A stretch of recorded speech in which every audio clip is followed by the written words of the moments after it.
Chapter 4209. What was even more surprising was that Alice finally discovered Natalia's second personality during the surveillance. Natalia appeared. It was early in the morning. Alice set an alarm to wake up. Usually, Natalia would wake up at 8 o'clock, but Alice would set an alarm at 7 o'clock. She would wake up early and pay attention to Natalia's situation at all times. She clearly noticed that the moment Natalia opened her eyes, she became a stranger. She didn't know that there were surveillance cameras in the room, and she didn't know that her every word and action was being monitored by Alice. Not to mention her, even Hua Jin didn't know where Alice had secretly placed the surveillance cameras. In fact, Alice had placed the surveillance cameras very discreetly. There were a total of 10 corners in the entire bedroom, and they were secretly placed with surveillance cameras. One of them was at the head of the bed, directly facing Natalia's face. When she woke up, she didn't have Natalia's usual eyes, but a pair of cold eyes that Alice had never seen before. Cold, dark, and without a trace of the mortal world. This must be the second personality that Professor Romanka had induced Natalia. She first sat up from the bed, but she didn't put on her clothes immediately. Instead, she sat on the side of the bed for a while. Then, she walked to the desk and sat down. Then, she stared at the calendar for a long time. She seemed to be observing the date and something else. Alice looked at it seriously. She realized that other than the change in Natalia's eyes, there were more strange behaviors. Only then did she really believe that the person in front of her was Natalia's second personality, Natalia, and not Natalia. This at least proved that Professor Romanka's creation theory was absolutely successful. Even if a person had a normal personality, they could still create a dual personality through acquired means. This result almost overturned the understanding of all researchers. Alice got up. At the same time, Hua Jin had also gotten up and was preparing breakfast. Natalia's breakfast had always been prepared by Hua Jin. Seeing that Alice had woken up, he was a little surprised and asked curiously, "Why are you up so early?" Although Alice got up early, she didn't have the habit of eating breakfast, so she didn't go downstairs every morning. Alice said to Hua Jin, "There's a problem." "What happened?" "I have a feeling that Natalia might have switched to a second personality today. Just pretend you don't know." Hua Jin was slightly surprised, but before he could ask anything, Natalia had already come downstairs. Alice still had doubts about whether the woman was Natalia or not, so she still had her reservations. She assumed that the woman was Natalia for the time being, but she was still suspicious. When Natalia came downstairs, Alice observed her closely. From the angle of the surveillance camera, Natalia was cold and indifferent. She didn't even look like a normal child.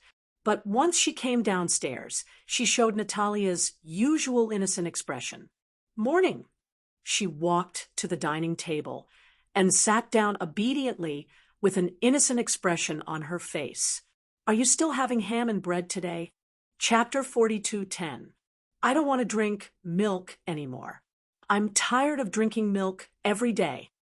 She said so. Alice instructed Hua Jin to prepare yogurt without batting an eyelid. She asked, "Is yogurt okay?" "Yeah, that's fine too." Natalia nodded. From her expression, it seemed that she was no different from her usual self. However, Alice felt a chill run down her spine. The Natalia in front of her didn't seem to be any different from her usual self. However, Natalia's cold gaze when she got out of bed still left a deep impression on her. Could it be that all this was her disguise? Alice couldn't help but suspect. Was Natalia a good actress? Hypothetically speaking, this was the case. Natalia was familiar with Natalia's personality in everyone's eyes. Hence, she would deliberately imitate Natalia's every word and action. She even knew what Natalia liked: yogurt, ham, comic books, swings. However, When Hua Jin placed the yogurt in front of her, Natalia was obviously a little hesitant. However, after a short while, she picked up the cup and took a sip. She knew Natalia's likes and dislikes. Hence, she played the role of Natalia without batting an eyelid. Alice acted as if nothing had happened. She didn't want to make her suspicious. A day passed, and nothing seemed out of the ordinary. Natalia was obviously not close to her. After breakfast, she returned to her room. Through the surveillance camera on her phone, Natalia was sitting at her desk, obediently flipping through her comic book. She seemed to be enjoying it. She didn't seem to have changed much from before. Could it be that scene in the morning was her imagination? Alice wondered. Soon the day passed. Natalia went to bed early as usual. However, she keenly noticed that she did not hug the crystal ball before going to bed that day. Instead, she marked a circle on the calendar and went to bed early. Alice sneaked into her room while she was asleep. At that moment, the room was unusually quiet. Only the sound of Natalia's breathing could be heard. It was obvious that she had fallen asleep. After making sure that she was asleep, Alice flipped through the calendar.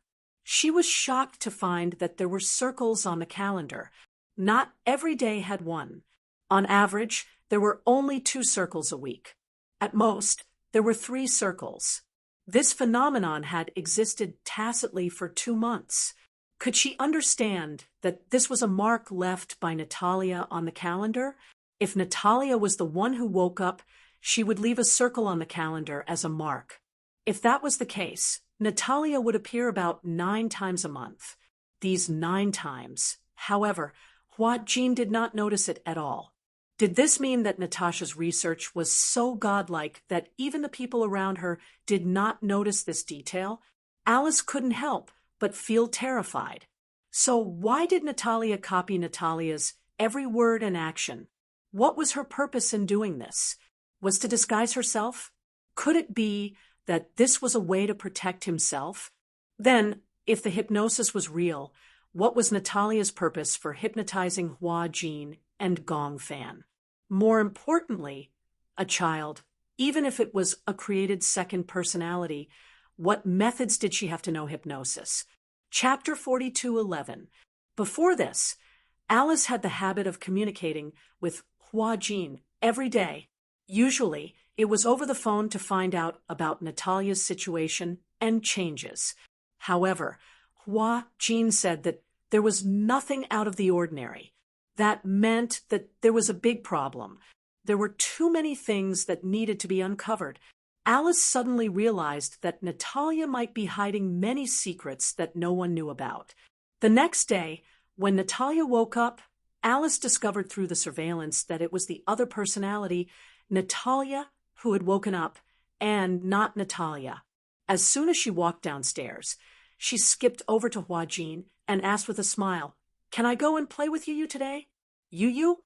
Hua Jin was stunned. Now that Alice was not by his side, he did not know how to reply. He had no way of monitoring Natalia.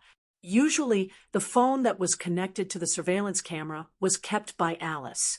Hence, he had no way of knowing which personality the girl in front of him was. Can't I?" Natalia said with some regret. "Can I go and play with him? I'm so bored here alone." Hua Jin smiled and said, "I can play with you, but you're not fun."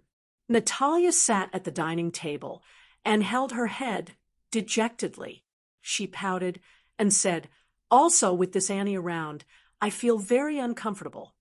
Hua Jin knew that she was not close to Alice. It was not strange that she did not like Alice. Hence, he coaxed her, "I'll take you to play with Brother Yu tomorrow, okay?" "Don't." Natalia started to whine. "I just want to play with him today, okay? Is something wrong with him?" "That's not it." After hesitating for a long time, Hua Jin finally nodded gently. "Okay, then I'll take you there after breakfast." "Okay." Natalia clapped her little hands happily, looking very happy. "Then you must eat your breakfast obediently before I take you there. All right. Natalia had just finished her breakfast when Alice came downstairs. For some reason, the smile on Natalia's face faded when she saw her. Coincidentally, she had also finished her breakfast. She immediately said to Huajin, "I'm full. I'm going upstairs to change." With that, she headed upstairs. Alice looked back at her and asked curiously, "Change clothes? Where is she going?" Huajin said, "She wants to play with Yu. Upon hearing this, Alice's face sank slightly. She quickly walked to his side and lowered her voice as she asked, "You agree?" "Yes." Huajin sensed that something was wrong with her expression and immediately became nervous. "What's wrong? Can't I?" "It's not that I can't. It's just that her condition is not stable now. I don't want her to interact with Yu. "Why?" Huajin found it strange. "I don't think there's anything wrong with her. Just because you can't see it doesn't mean it doesn't exist." Alice looked at him reproachfully. "Are you going to take her out now?" Huajin nodded hesitantly. "Yes." Alice sighed deeply and frowned.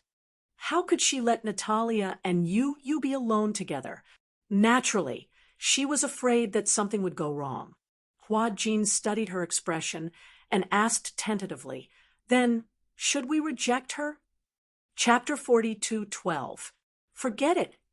Alice waved her hand. "You've already promised her. If you don't go now, she'll definitely be suspicious. Forget it. I'll go with you and be more careful. Who knows, maybe I'll be able to observe something." Huajin listened and nodded. However, when the three of them were about to leave, Natalia saw that Alice was going with them and pouted unhappily. "Why does she want to go with us?" She muttered to Huajin. Obviously, she felt uncomfortable with Alice going with them. Huajin squatted down and asked her curiously, "Do you not like Aunt Alice?" Natalia turned around to glance at Alice and nodded sadly. "I don't know why, but I feel like she's spying on me." Even Huajin couldn't help but be stunned by her sensitive answer for a long time. Huajin lifted his head to look at Alice, but Natalia suddenly said unwillingly, "If she's going, then I won't go. I'm not a criminal. Why should she spy on me?" As she said this, she turned her head to the side and said, unhappily, "I know I'm sick, seriously sick, but that's not a reason for her to spy on me." She was young, but her logic was not inferior to that of an adult. Huajin pursed his lips and looked at Alice helplessly. Alice looked at Huajin, then at Natalia, and raised her eyebrows. She could tell that the latter was unhappy that she had tagged along. She also felt that it wasn't appropriate for her to go. If Natalia was alerted, it would be detrimental to her research. Alice took a step back and said, "Why don't you guys go?" "I have nothing to do if I go." Okay," Alice said as she turned around and went back into the house. She stood by the window until she saw Huajin and Natalia get into the car. 15 minutes later, she walked to the garage and started a car. She took a shortcut and sped toward Yun Shirshir's house. Natalia was on guard.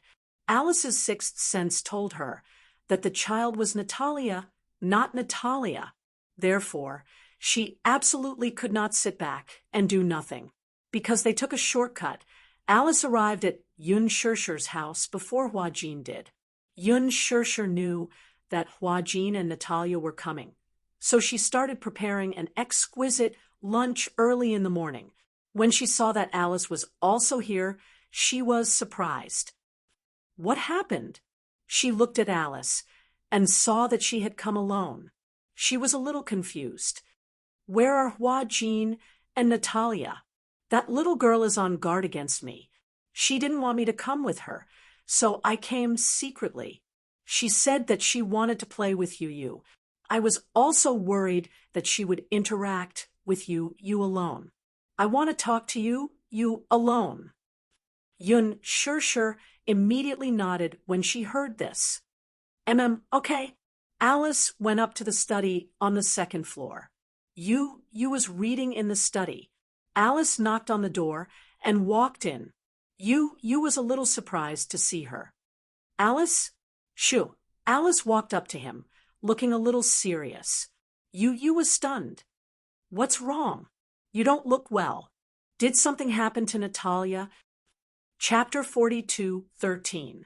Alice squatted down in front of him and said gently, I found something fishy these few days. Do you still remember when Gong Fan was hypnotized by Natalia? You didn't think much of it. That was a coincidence. There's no evidence. It must be Natalia who hypnotized Gong Fan. But don't you think it's too much of a coincidence? The two of them came into contact once, and something happened to Gong Fan. I suspect that Natalia's other personality, which is Natalia, might know hypnotism. How could she know hypnotism? It was unbelievable that such a young child would know such powerful hypnotism. You found it hard to believe. Even a hypnotist like Alice only finished her apprenticeship a few years ago. Other than Gong Fan, you haven't had any direct contact with Natalia. There are too many unknown possibilities. You can't say for sure, and I don't dare to make a conclusion either. You nodded slightly. I understand. You want me to be careful. Alice explained some of the usual hypnotism techniques seriously. Do you know about awake hypnotism? You shook his head. He didn't understand the field of hypnotism. Do you remember that I hypnotized you before? Yes, I remember that. Yes, that's trance-hypnotism. Trance-hypnotism. You didn't understand. What's the difference between the two? There's a big difference. When a person was awake, asleep, dreaming, and feeling happy, the brain would operate at different frequencies and release different chemicals. The different frequencies of the brain could cause different physical sensations, such as fatigue and relaxation. Hypnotism interfered with these frequencies. In other words, it interfered with the brain waves. Trance hypnotism was when a person was tired, asleep, or in a trance. The hypnotist interfered with the brain waves to achieve the goal of hypnotism. However, awake hypnotism was the highest level in the field of hypnotism. Awake hypnotism wasn't something that any hypnotist could do. Awake hypnotism required a hypnotist's talent. In other words, it had nothing to do with age. There were many classic examples of lucid hypnosis in the real world.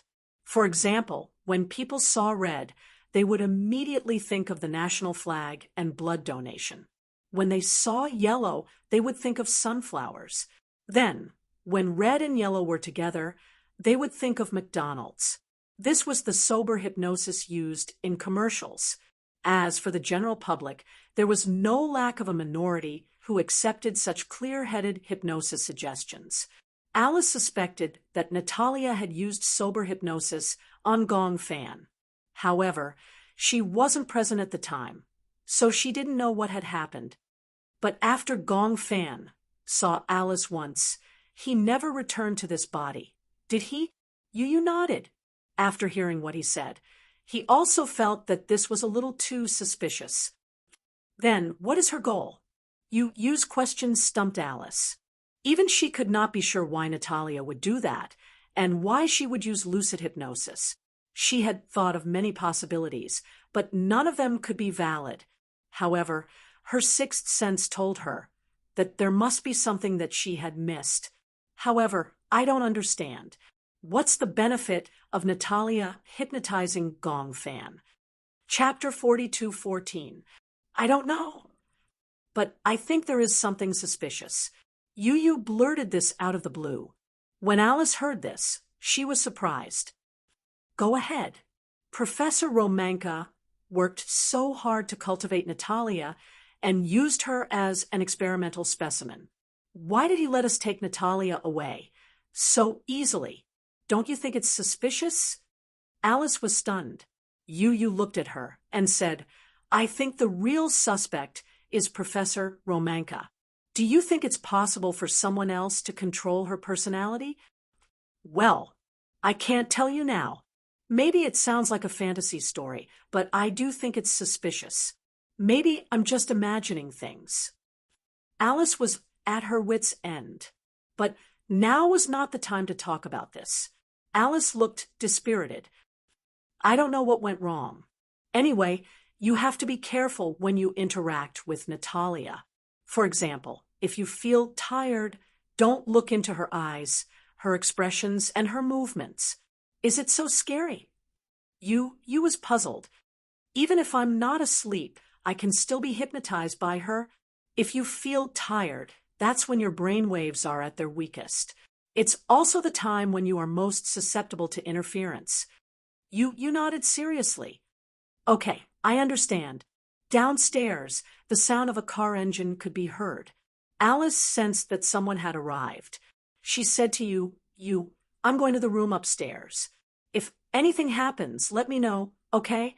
I'll be upstairs. I'll try my best not to make any mistakes. If Natalia finds out that you're upstairs, she'll be suspicious. Then, all our efforts will be in vain. Alice was stunned. She did not expect you to be so wise. Okay, I got it. Alice went upstairs. You went downstairs. At this time, Joaquin was holding Natalia's hand as they walked in. When Natalia saw you, she showed an unprecedented enthusiasm. She skipped over and held his hand, revealing a cute smile. I'm so bored at home alone, so I wanted to come and play with you. What do you want to play? I saw the game you played with Xiao Yichen on TV. I want to play it too. Oh, is it a PS4? Yeah, it's a boxing game. Xiao Yichen bought a PS4 and an Xbox 360 at home. When he had nothing to do, he liked to pester you to play games. However, now that he was addicted to PlayerUnknown's Battlegrounds, he was not that enthusiastic about these games. Usually, only you and Muyaja would play them occasionally. There was a layer of dust on the console. This was a console game, so it had to be connected to the TV to play. The graphics were very clear, and it was similar to many games in the arcade. There were fighting games, which were good for intelligence. The last time Natalia saw you and Xiao Yichen playing Tekken 7, she was very interested in it. Hence, she said that she wanted to play with you. However, she had to go home later, so she did not play. Chapter 42:15. The two little guys surrounded the TV and played with relish. Yun sure brought the desserts over, but she realized that you was obviously not in the mood. He was looking at the television, but it was as if he wasn't looking at the screen. He was holding a controller in his hand and randomly pressing buttons. Even so, he was randomly pressing buttons in the air. Natalia's face was red from playing with all her might, but she was still no match for you. Oh, why do I keep losing to you? Natalia was huffing and puffing her cheeks. It was obvious that she was playing with fire. You finally came back to his senses and said apologetically, "Oh, I'm sorry. I was thinking about something just now and wasn't playing seriously." Natalia's face was full of question marks. You said straightforwardly, "Maybe if I play seriously, I won't be able to beat you." He thought that he was trying to coax her. However, in Natalia's eyes, it was a provocation. She pouted and said, "What do you mean by that? If you're not playing seriously, then wouldn't I be killed by your finger if you play seriously?" That's not necessarily the case. You said seriously. In this game, Xiao Yichen is still better. I've never been his match. Humph, why won't you go easy on me? Natalia was obviously unhappy that she had lost. She threw the controller aside and hugged her knees, looking aggrieved. You pursed his lips. It was obvious that he was still thinking about something. Natalia suddenly stood up and ran upstairs. She was obviously a little angry. Joaquin saw this. If it was in the past, he would have laughed. She must be angry, so he planned to coax her. She was obviously waiting for you to coax her. However, Yu was unmoved.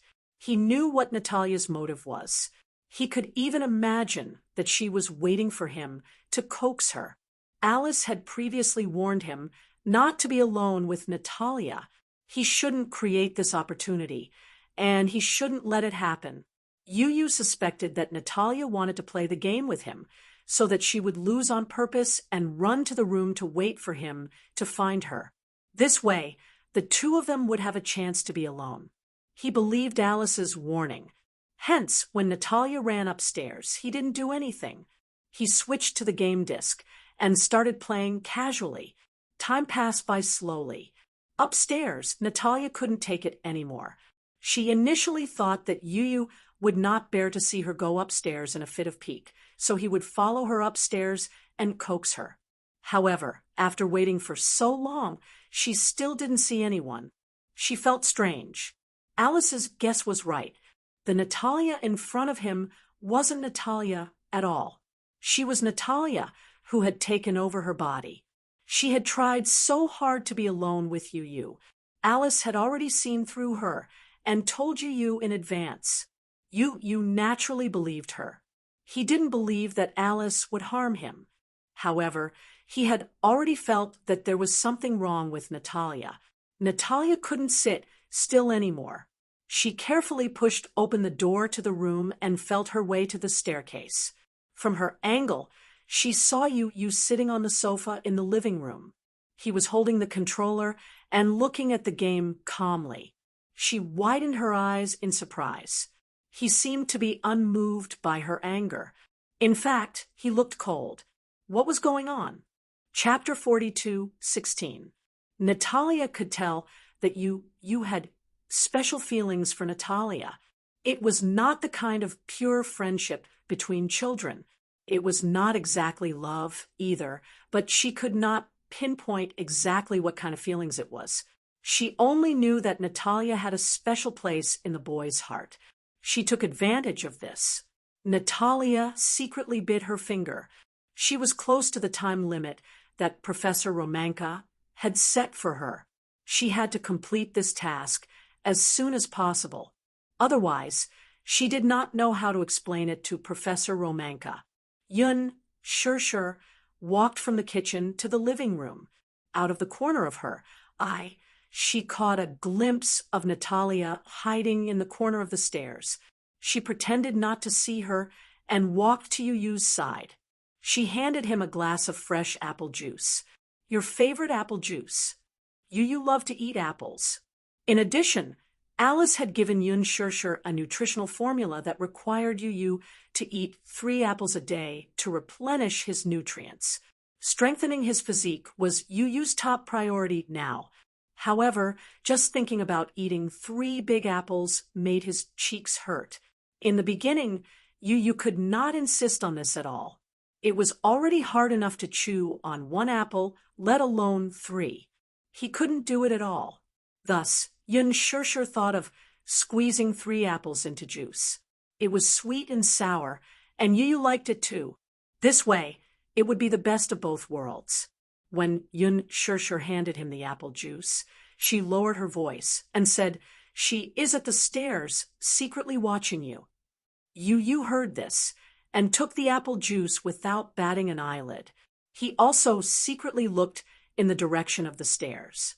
Natalia did not notice that Yu was secretly sizing her up. Yu suddenly hooked his finger at Yun Shirshir. "She is Natalia." How did you know?"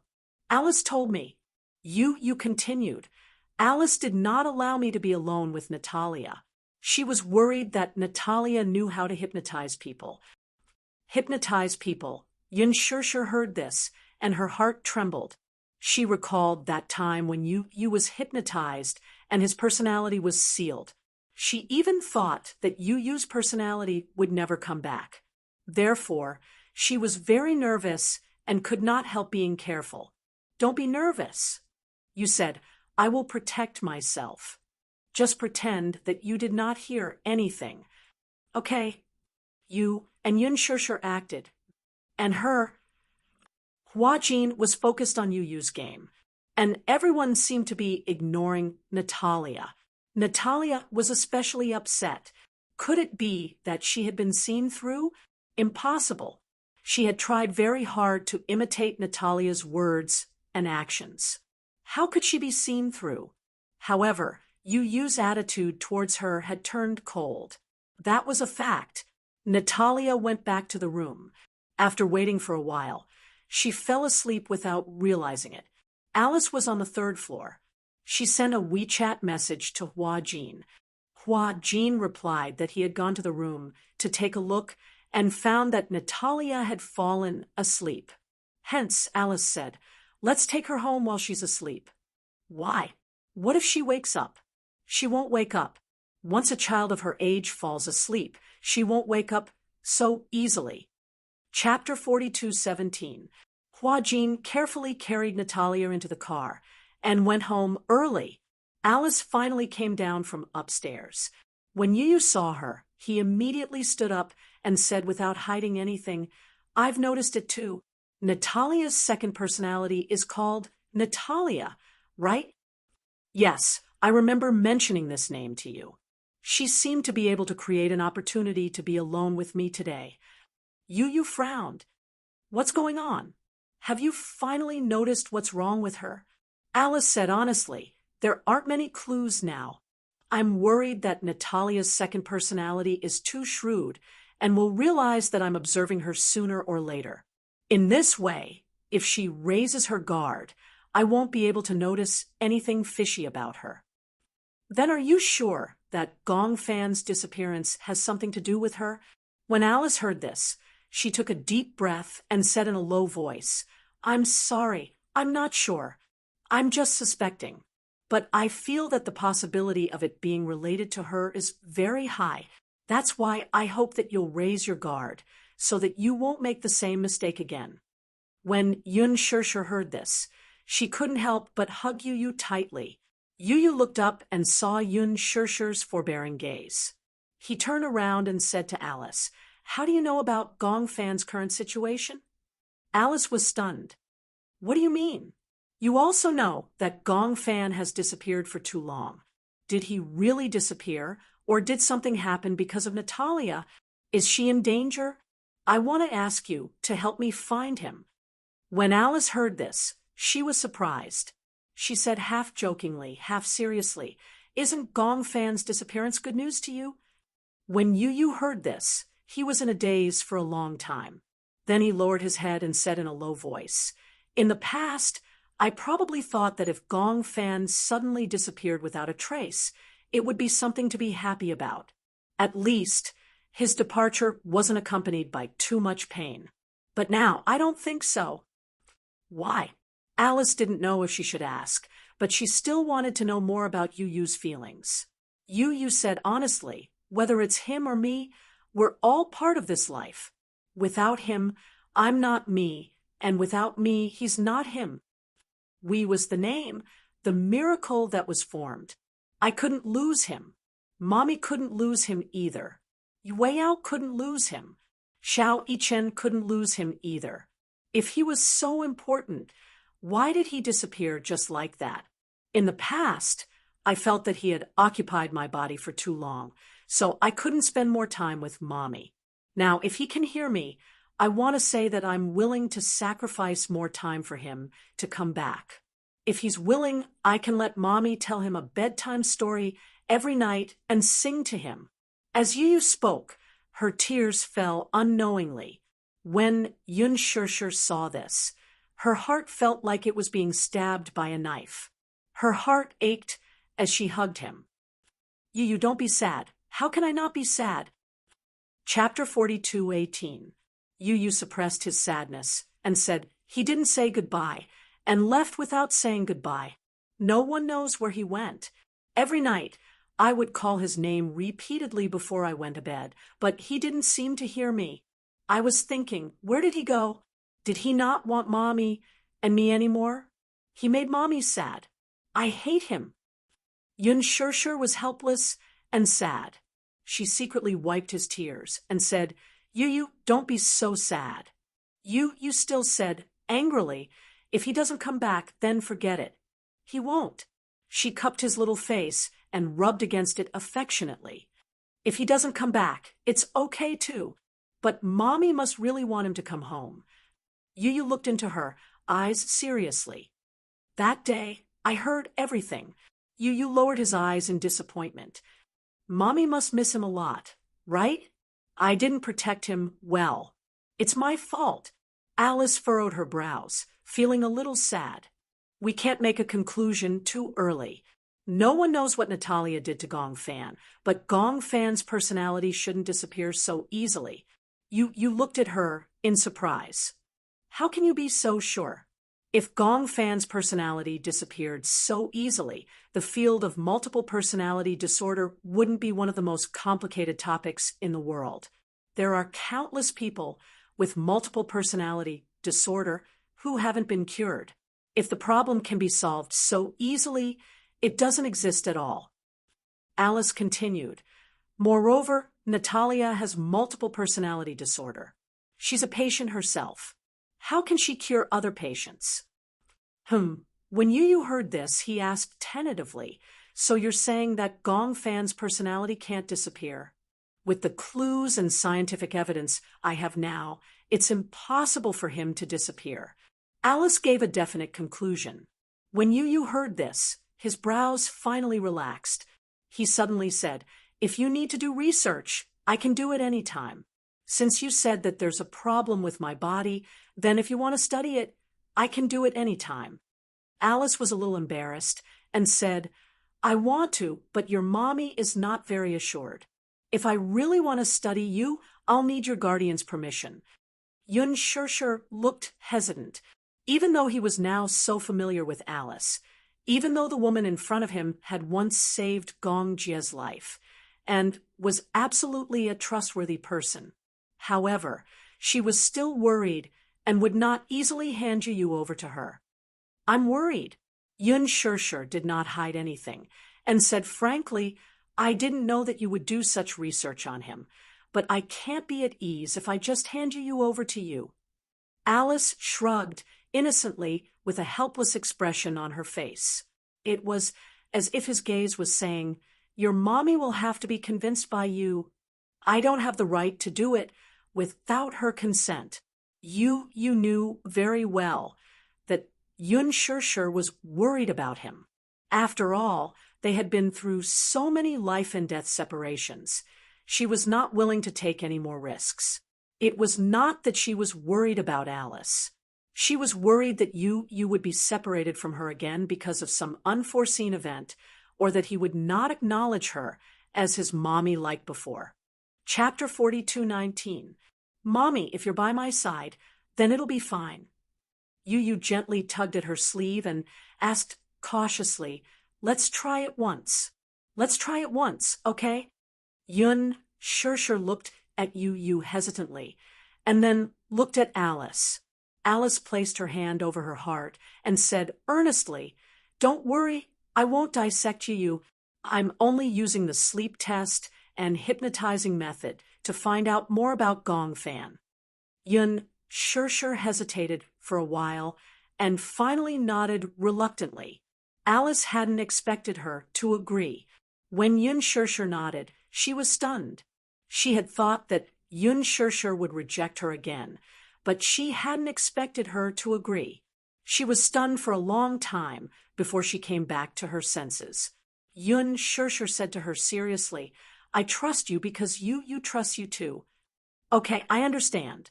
Don't worry, I won't let you down. Sleep monitoring didn't require a huge device. Alice had brought a sleep monitoring device from the headquarters.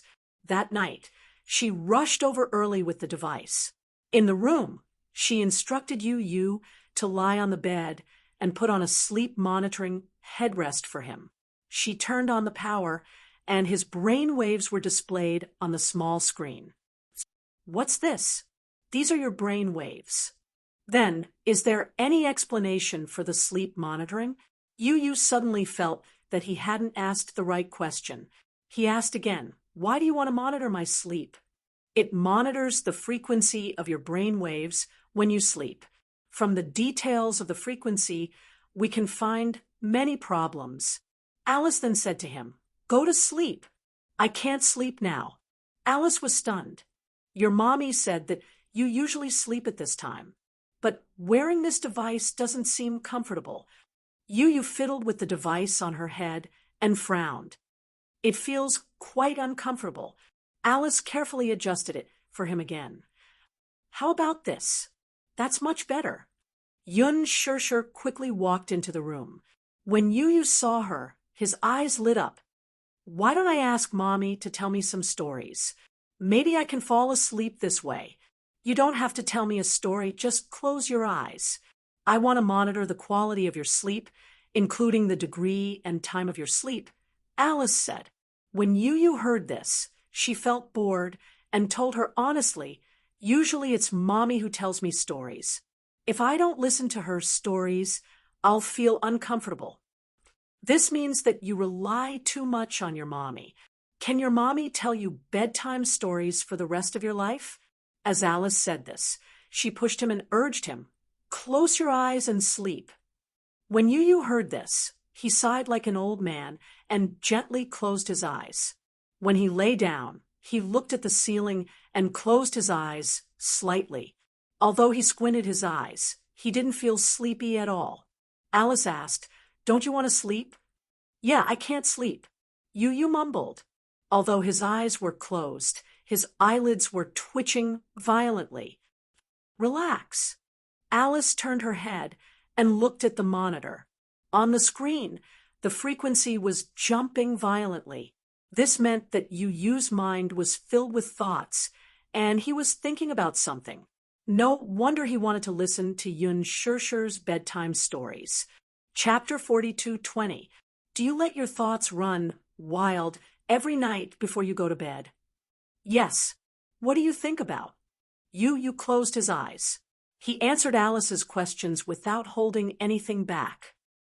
I think about Gong Fan and our future. Yun Shirshir sat down at the side and quietly listened to the exchange of questions and answers between the two. It was in such a relaxed state that Yu was completely unguarded. Instead, he was able to tell her everything that was on his mind. Do you like Gong Fan? You hate him? I don't. Then what kind of feelings do you have for him? Yu pondered for a moment and finally let out a long sigh. I owe him. I feel guilty. Why? Because I was the one who forced him out. It's just that in the past, I've been chasing him away, trying to get him out of my body. Yu's eyelashes suddenly twitched violently. The frequency of the monitoring on the screen was getting faster and faster. He suffered pain that he shouldn't have to suffer, but I was so cowardly that I avoided all of it. He suffered so much for me, but I saw him as an evil person. Actually, he's not a bad person. It's just that he has always received negative and repressed emotions. That's why he developed a dark personality. But not only did I not understand, when Yun Shirshir heard this, she couldn't help but feel her heart ache. She covered her mouth tightly and felt extremely guilty. She didn't want Yu to hear her sobbing. She felt heartache, powerless and uneasy. She knew what kind of childhood Yu had had. Back then, she had kept Yu by her side out of selfishness. However, she hadn't given him a peaceful childhood. She should have known. She didn't have the ability to give him a good childhood, but she had kept him by her side out of selfishness. It was all her fault. Yun Shirshir felt lonely, but then she heard Alice ask, "Did you create him?" "Yes." "Why?" Because Yu's calm brows furrowed slightly as a tear rolled down from the corner of her eye. "I feel lonely." Yun Shirshir widened her eyes in shock. "Lonely? Why do I feel lonely?" "When I was young, everyone had parents, brothers, sisters, and so many friends. But I felt that I couldn't get along well with those children. Why? Why can't we get along well?" "Because I keep feeling that their world is different from mine. Their parents would send them to school, and after school, someone would send them home. When they got home, They would have a warm dinner, but I didn't. I also want to have a father and a brother. I fantasize about having such a family, but I know that Mommy is also very lonely. I shouldn't force so much. So, I always imagined that I had an older brother, until one day I felt that he had appeared. Do you remember what day it was? Chapter 42:21. Yu paused, and his voice suddenly became gloomy. When I fell asleep at night, I saw him in my dream. He was standing there alone, covered in injuries. Was it Gong Fan? Yes, at that time. He didn't have a name. He didn't seem to see me, but I could see him standing in the dark world with a lonely gaze. Yu continued. He didn't have any friends. Alice looked at him and suddenly asked softly, "Have you ever thought of being friends with him?" No. Yu frowned and said uneasily, "I was afraid that he would snatch her from me." Snatch from what? Mommy, you gradually looked exhausted. Apart from Mommy, I have nothing. I don't have any friends or family. I only have Mommy. What if he snatches Mommy away from me? So at that time, I hoped that he would die. Yu's voice suddenly became cold. I hoped that he would never appear in my world again. Alice furrowed her brows and turned to look at Yun Shirshir, only to see that the latter's face was already streaked with tears. "I'm sorry," she prayed in her heart. She didn't expect that his childhood experience would leave Yu with such a dark world in his heart. But later on, I didn't want him to die. Yu was obviously in a difficult situation. He rubbed his eyes and turned over slightly.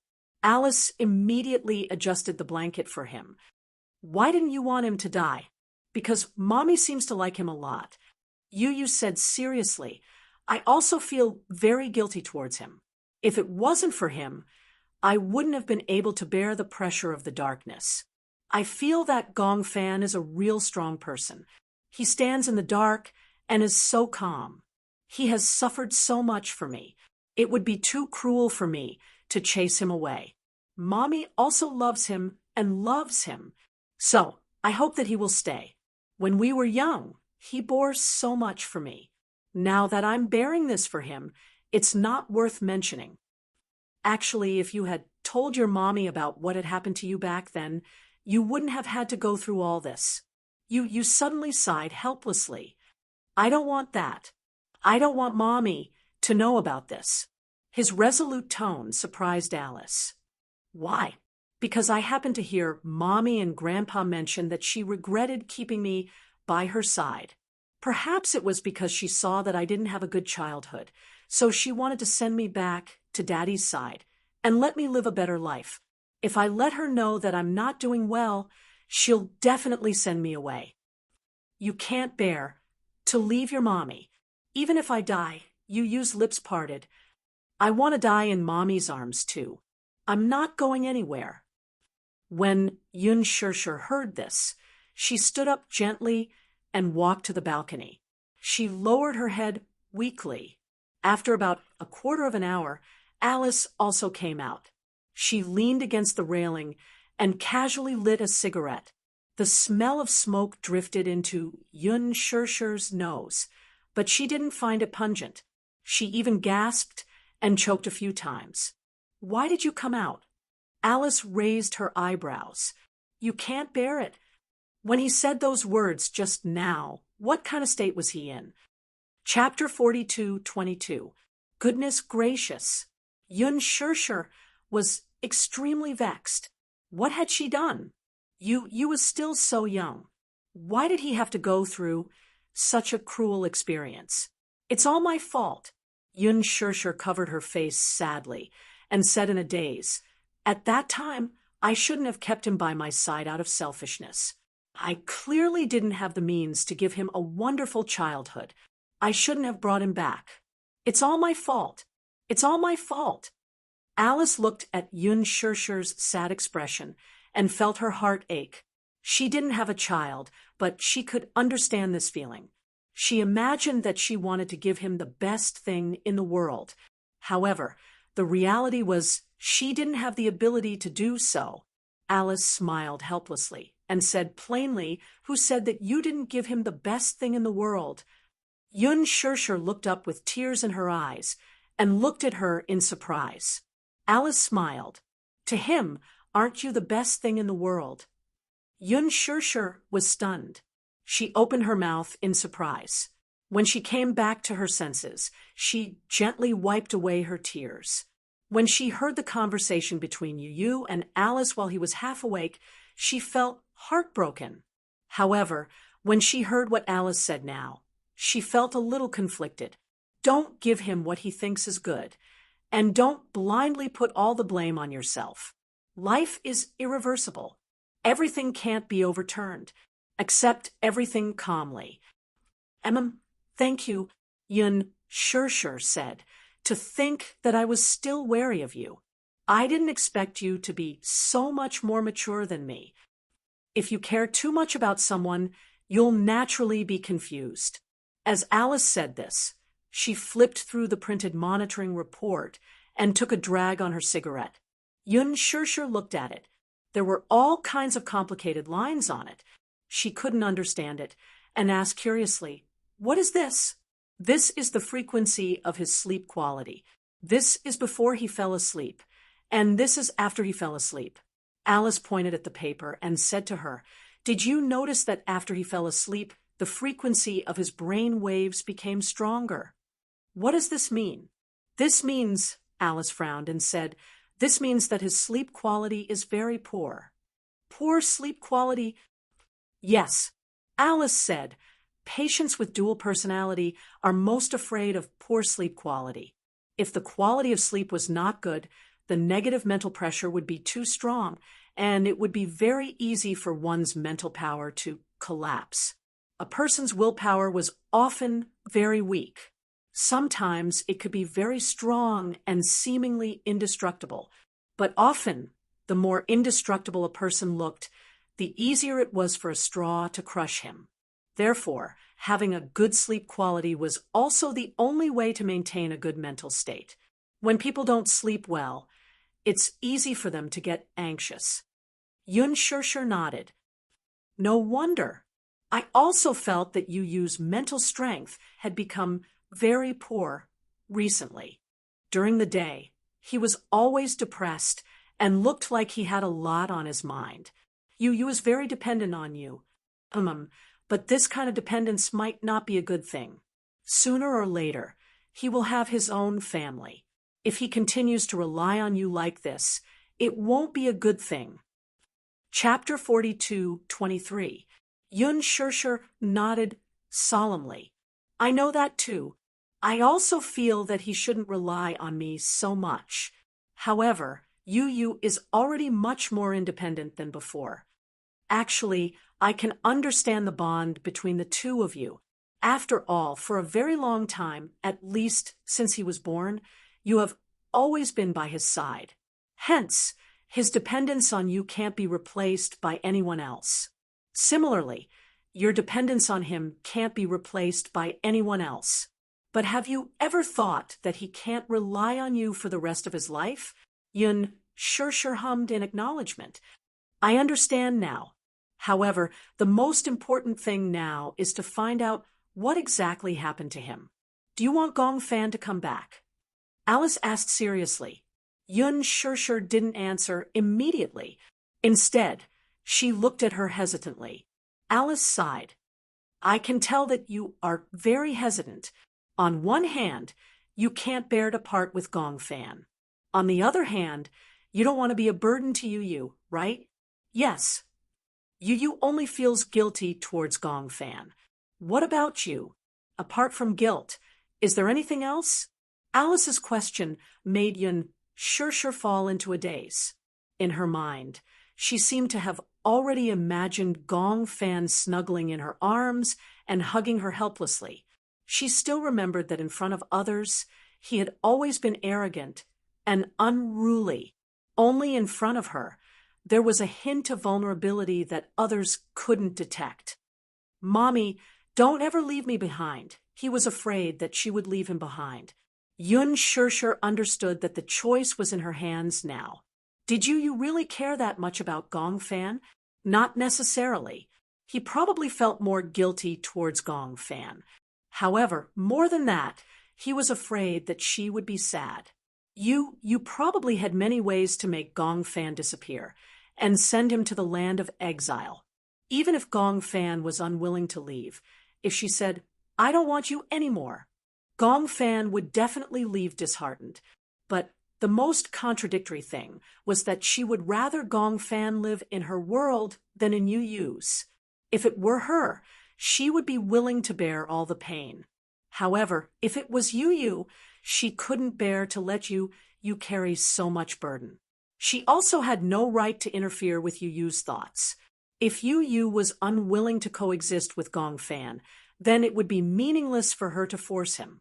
Moreover, if she put Yu Yu in a difficult position, Yu Yu would be the one to suffer. Thinking of this, Yun Shirshir's heart ached. Her hands fell weakly, and she sighed. "Forget it. I can't make Gong Fan stay. No matter what, I just want Yu Yu to be fine. I can't put so much pressure on Yu Yu because of my own thoughts. If you must force me to make a decision, I'm willing to." Yun Shirshir almost could not go on with her words. She looked up and looked at Alice seriously. Holding back her tears, she choked and said, "I'm willing to give up Gong Fan." This sentence was undoubtedly a knife to her heart, but she had no choice. She could not bear to see Yu Yu on the brink of agony. Give up. Yun Shirshir persuaded herself. She thought that Yu would definitely understand her decision. Chapter 42:24. Can I perform hypnosis on Yu tomorrow? Hypnosis? She could tell that Yun Shirshir was extremely nervous when she heard the word hypnosis. She looked at her warily. Alice laughed when she saw this. Don't tell me you're thinking that I'm going to hypnotize Yu and make him lose his memory again. You won't. Yun Shirshir was just too sensitive. After all, she didn't have a good impression of the word hypnosis. The first time I performed hypnosis on Yu, I didn't get your consent. But it's different now. I'll seek your opinion now. If you agree, I can perform the hypnosis then. Why are you performing the hypnosis? Yun Shirshir asked with concern. She had to understand the nature and purpose of the hypnosis before she could come to a conclusion. Alice said, "I want to find Gong Fan." The hypnosis was scheduled for 1:30 p.m. the next day. Alice had chosen this time because it was the time when people would feel sleepy after a full meal. At the same time, it was also the time when people would feel most relaxed. There was a high chance that the hypnosis would succeed at this time. Yu naturally agreed and was willing to undergo the hypnosis. She also wanted to know where Gong Fan was hiding. The hypnosis process may produce some painful images. Can you withstand it when you enter the depths of your dreams? You didn't think much of it and said casually, "No matter how painful it is, can it be as painful as the first time I was hypnotized?" Alice couldn't help but feel guilty. She cleared her throat awkwardly and didn't say a word. Yu turned to Yun Shirshir and said, "Mommy, I'm going to start the hypnosis. Don't be here anymore. Be good and wait outside the door." "Don't you want me to be here?" Before Yu could reply, Alice immediately explained, "When you perform the hypnosis, it's best not to have a third party present. Otherwise, the hypnotized person will be easily disturbed." "All right, I understand." Yun Shirshir stood up and silently left the room. She respected Alice's opinion. You lay down on the recliner. From this angle, the afternoon sun shone on her body, especially on her face. It was warm and moist, and for a moment she felt sleepy. Alice casually placed a metronome next to her. She sat beside Yu and talked to him softly. Her voice became softer and softer. Gradually, Yu's eyelids became heavier and heavier. "Relax. Close your eyes and imagine yourself lying on a patch of grass with the wind gently blowing on your face. Alice's voice was bewitching, guiding Yu's thoughts in the direction she wanted. Yu finally closed her eyes, and her breathing gradually became even. He successfully entered the dreamland. When he opened his eyes again, he realized that he was really lying on a patch of grass. There was a blue sky and white clouds. There was a gentle breeze, and the sun surrounded him. It was warm and comfortable. He just lay there freely and couldn't bear to move for a moment. "What do you see?" Alice's voice was still accompanying him. Yu opened his eyes and looked up at the sky. He saw a kite floating in the sky, flying higher and higher. "I see a kite." "A kite?" Chapter 42:25. "It's Gong Fan." Yu blurted out. Alice was stunned. Gong Fan? How could it be? In the dream, Yu was already running toward Gong Fan without a care for anything else. He was standing on the top of the mountain and could see far away. From his angle, he could easily see the person who was running and flying a kite at the foot of the mountain. He had the same attire, clothes, and face as him. However, his expression was cold. Even when he was flying the kite, his face did not have the innocence that a child of his age should have. Instead, he was looking at the kite in the sky silently.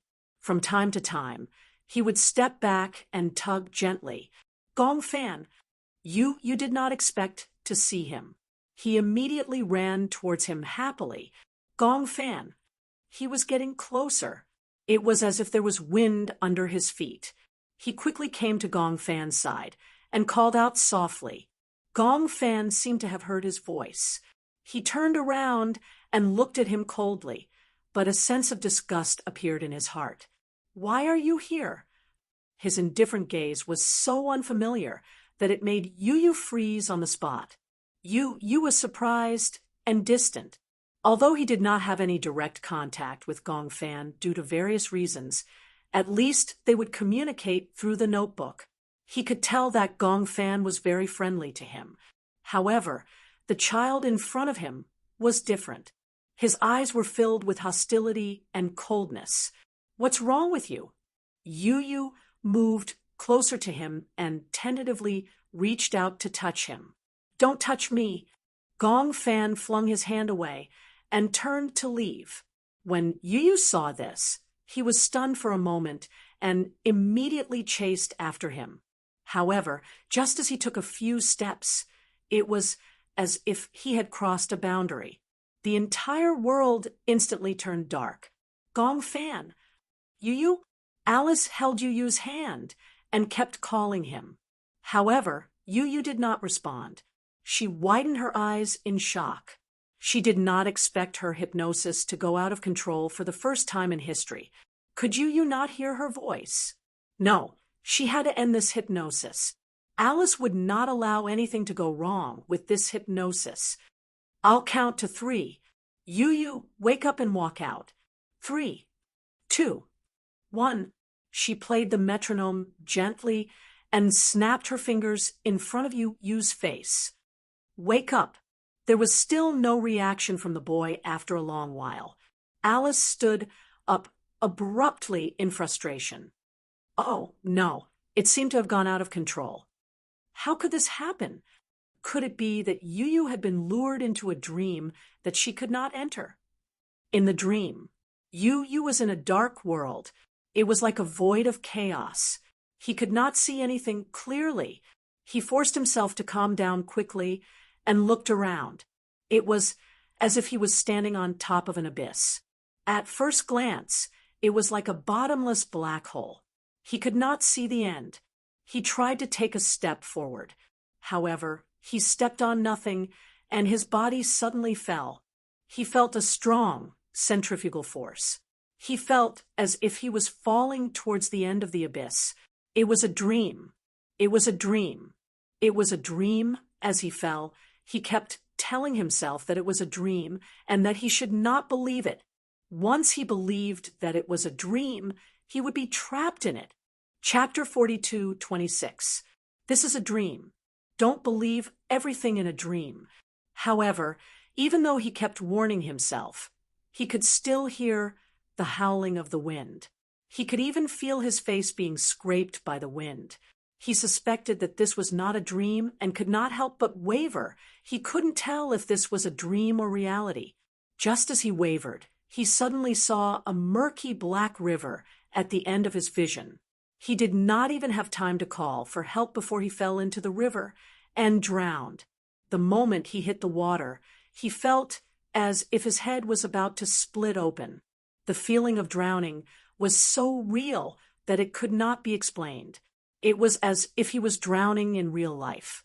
The murky river water continuously poured into his nostrils and lips. The stench was suffocating. He opened his mouth, wanting to call for help. He almost instinctively wanted to escape from this terrifying dream. However, he could only feel himself drifting along with the river water. The whole world was dizzy. Help! Help! Alice could hear the broken sounds coming from Yu-Yu's mouth from time to time. She suddenly sat down beside him again and put the brainwave detector on his head to check the frequency of his brainwaves.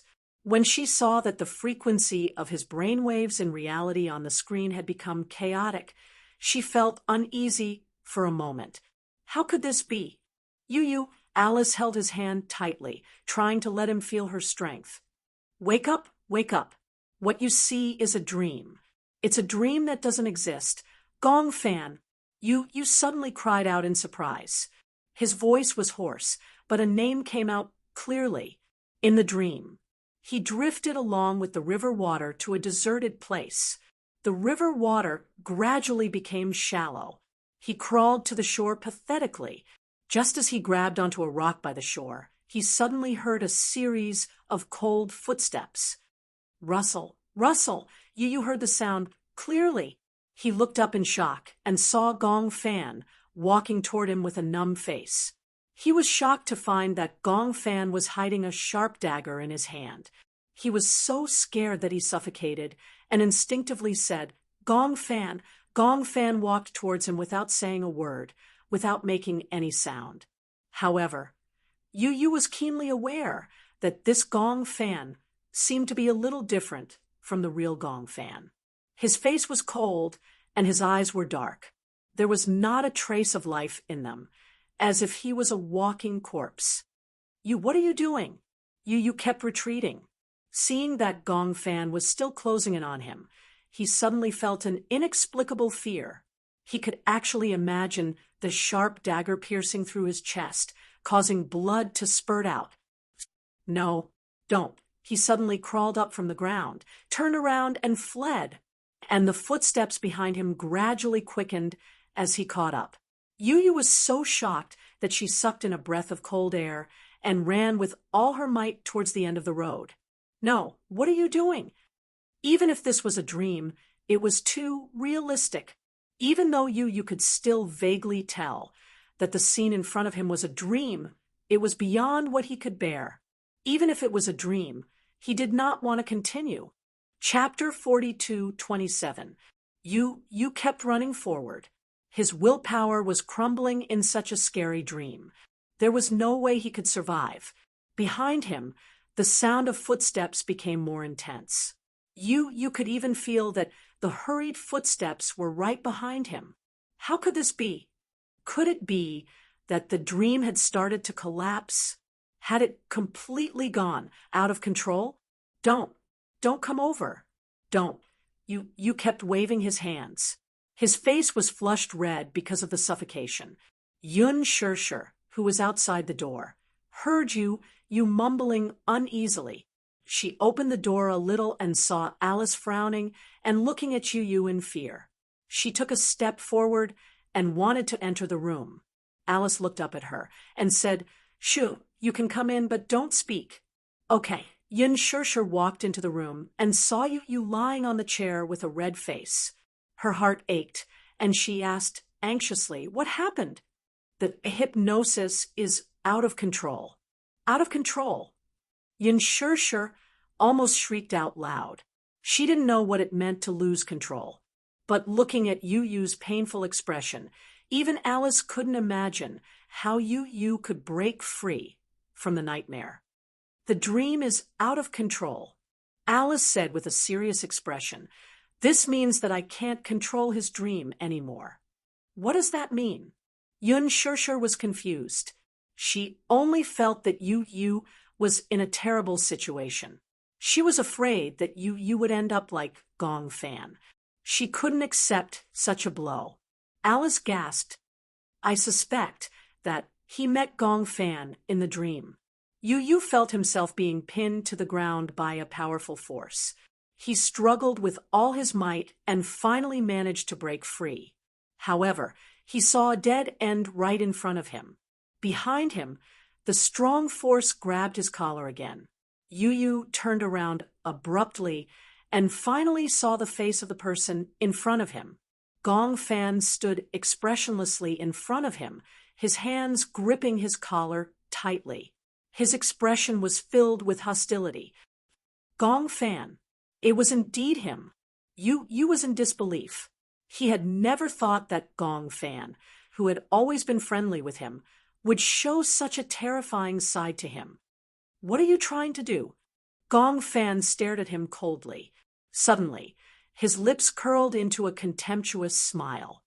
What do I want to do? Yu looked at the rising murderous aura in his eyes and felt a chill run down her spine. He had never been afraid of anything, and he was seldom really afraid of anyone or anything. However, the young man standing in front of him with a cold gaze finally made him feel a sense of fear. You control the real world of this body, and I control the dream world of this body. In the real world, you are the king, but here you can't win against me. In the next second, Gong Fan suddenly raised his hand.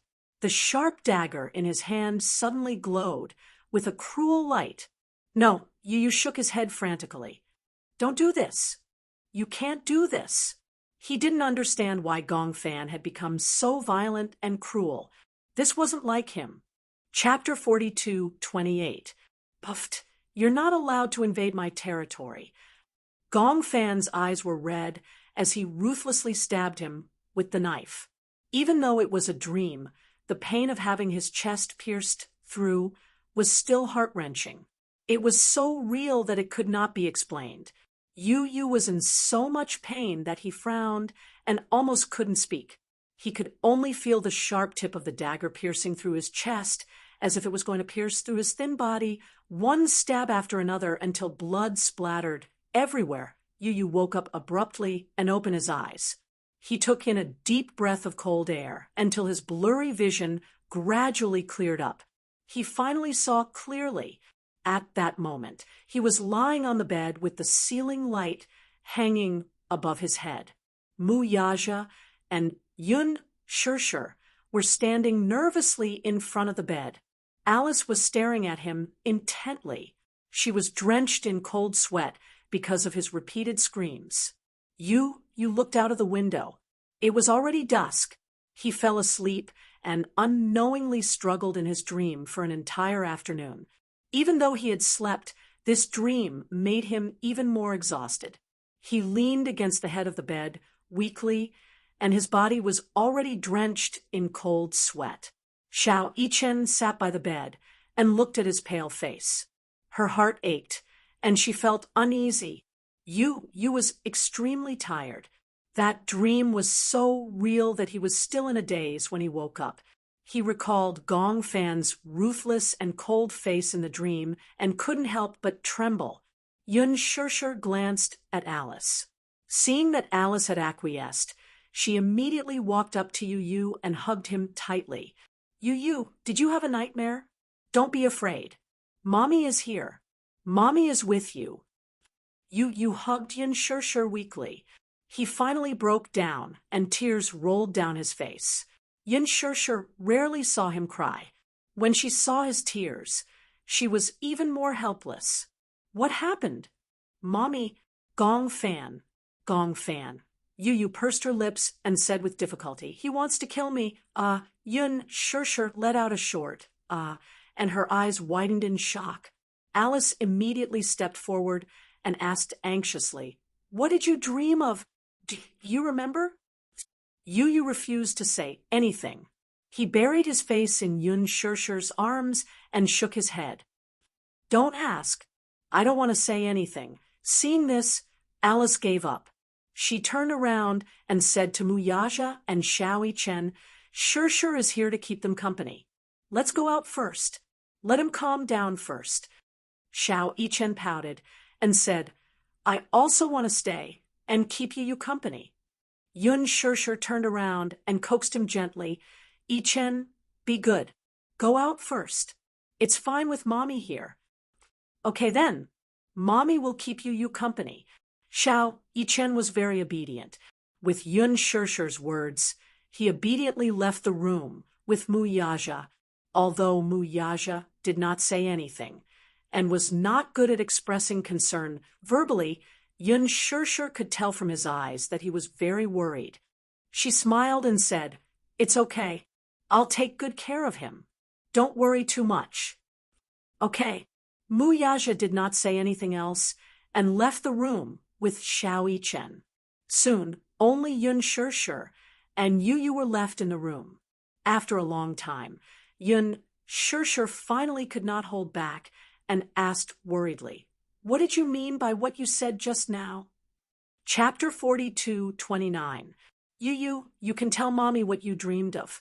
Mommy will keep it a secret and won't tell anyone." After her repeated coaxing, Yu finally raised his head. She saw that his eyes were unbelievably red. He was crying. Yu had always been like a little adult. He was mature, rational, and responsible. It was rare to see him cry. Seeing him cry, Yun Shirshir's heart ached even more.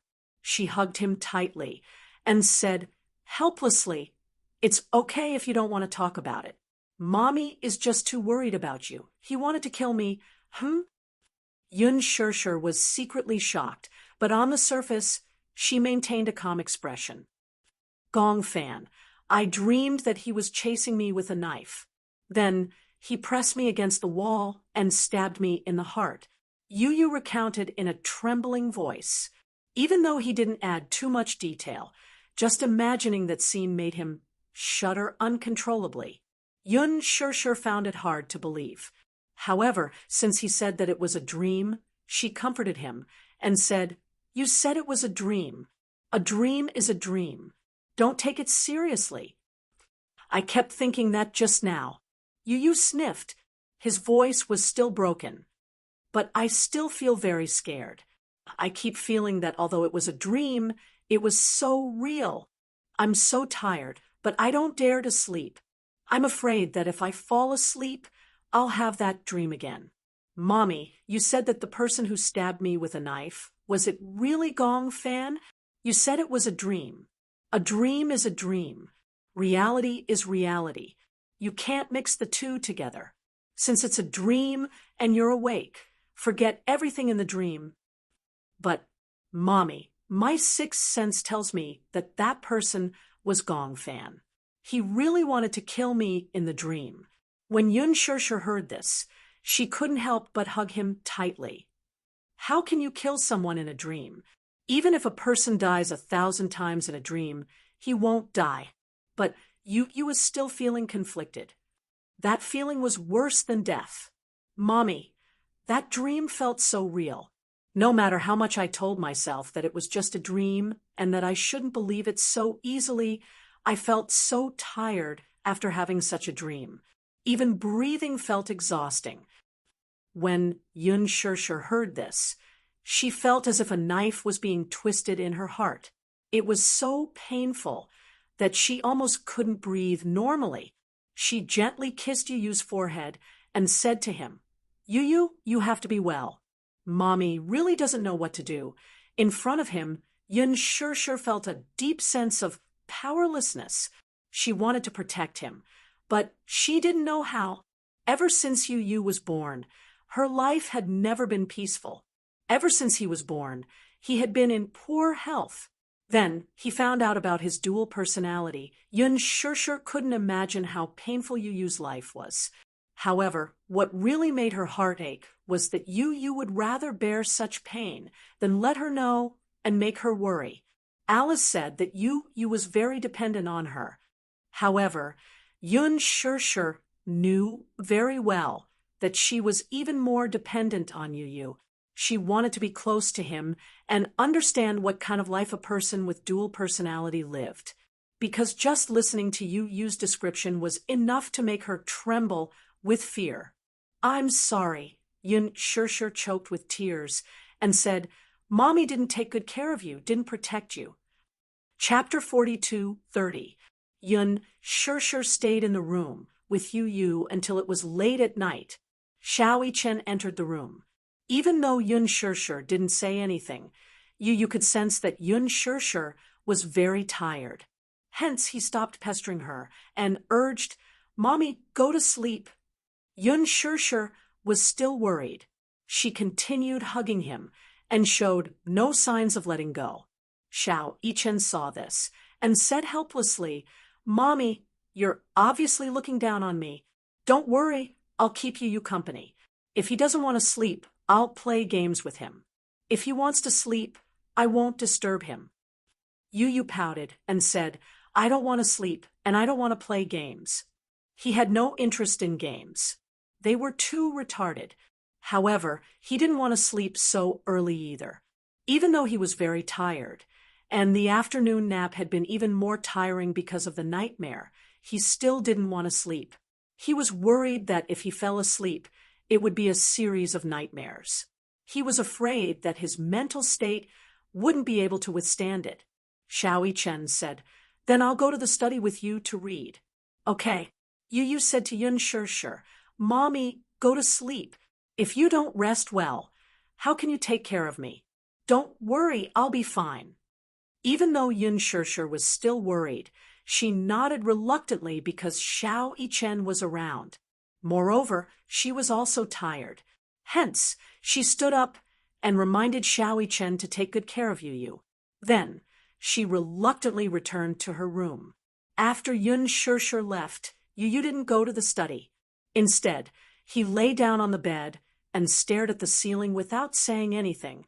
Xiao Yichen saw that he was lying down and asked curiously, "You look very tired. Your eyes are red. Aren't you going to sleep?"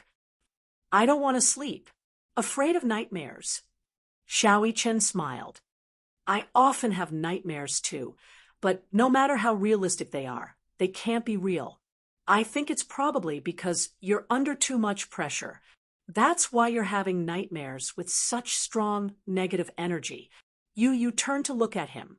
She furrowed her brows and looked a little anxious. "Do you really understand what it's like to have a nightmare?" Xiao Yichen was stunned. "If it's possible, I don't want to have such a scary dream anymore." Yu closed her eyes and opened them weakly. Because he didn't sleep well, his mind was in a trance. Once a person didn't have a good sleep, they would become abnormally anxious. Even someone as gentle as Yu was a little impatient. She slammed the pillow on the bed onto the cupboard. Xiao Yichen was shocked by her sudden action, but he didn't dare to say anything. He was afraid that if he said something careless, it would make Yu even more anxious. Hence, he obediently kept quiet. Yu's temper gradually went out of control. He flipped over, grabbed all the blankets, and wrapped them around his body. His entire body was covered by the blankets. Xiao Yichen looked at him helplessly, but didn't say anything. Instead, he walked over to the cupboard and took out another blanket. He didn't dare to disturb Yu. Carefully, he laid the blanket on the bed. Then, he climbed onto it and curled up pitifully, noticing the cautious movements beside him. Yu lifted the blanket to take a look, only to see his older brother's uneasy look. No matter how angry he was, he could not help but be amused. Chapter 42:31. Xiao Yichen glanced at him and thought to himself, "Isn't that the case?" In any case, he felt that his status in the family was rather low. If anyone bullied him, he could only silently suffer.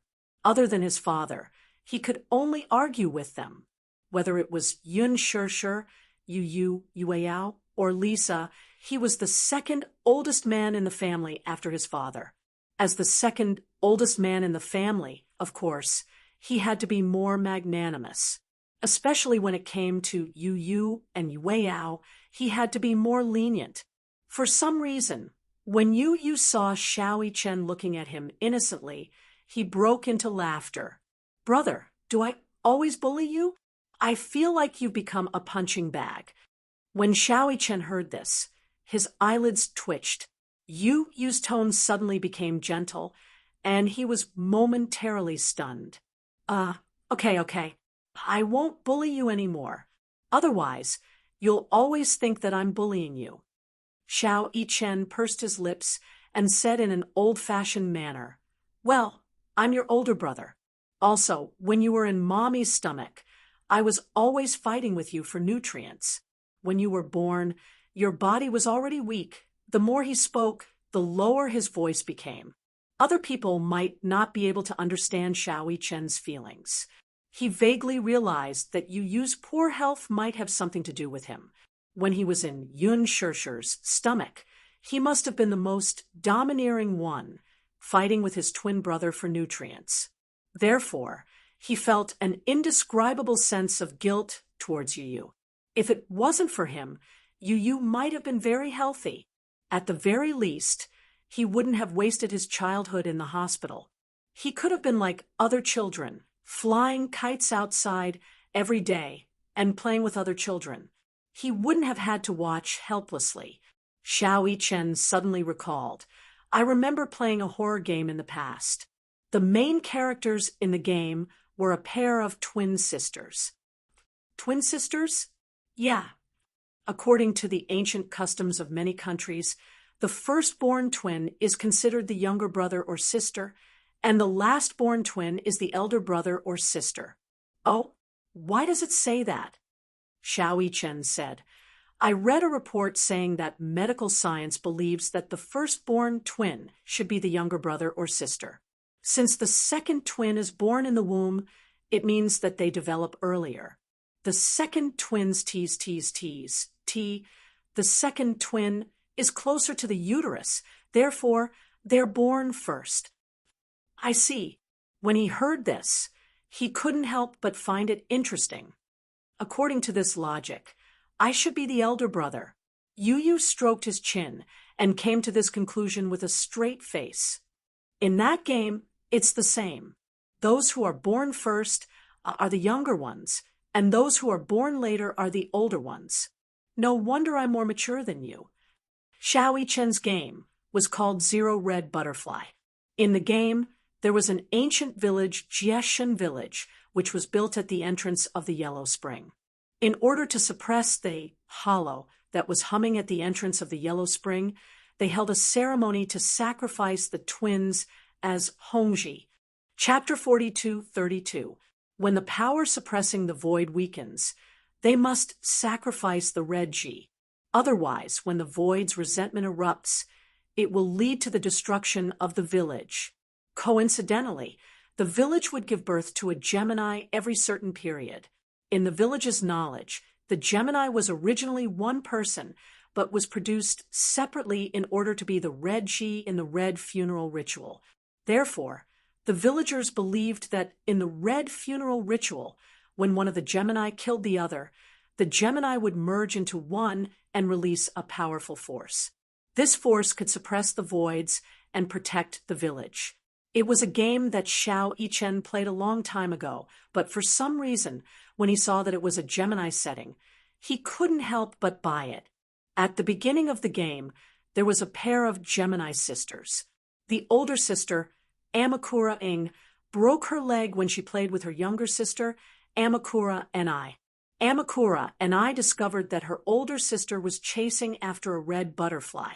Amakura and I chased after her older sister and accidentally crossed a barrier, entering a village that had disappeared from the map. In the process of searching for her older sister, she also learned about the village's secret. It turned out that the village had disappeared a long time ago. after the Toshiro family completed the last successful ceremony, the village held the red funeral ceremony again. This time, it was held by the Tachibana family's twins, Muyu and her older brother, Shuyu. The two of them were kind and had deep feelings for each other. However, during the ceremony, Shuyu couldn't do anything to Muyu, so she was killed by the ceremony and thrown into the void. Although Muyu was indeed killed during the ceremony, Shuyu's longing for Muyu was too strong, so the red funeral ceremony failed, and the void wasn't suppressed. In fact, this kind of red sacrifice that was held regularly was called the yang sacrifice. When the yang sacrifice failed, a yin sacrifice had to be held.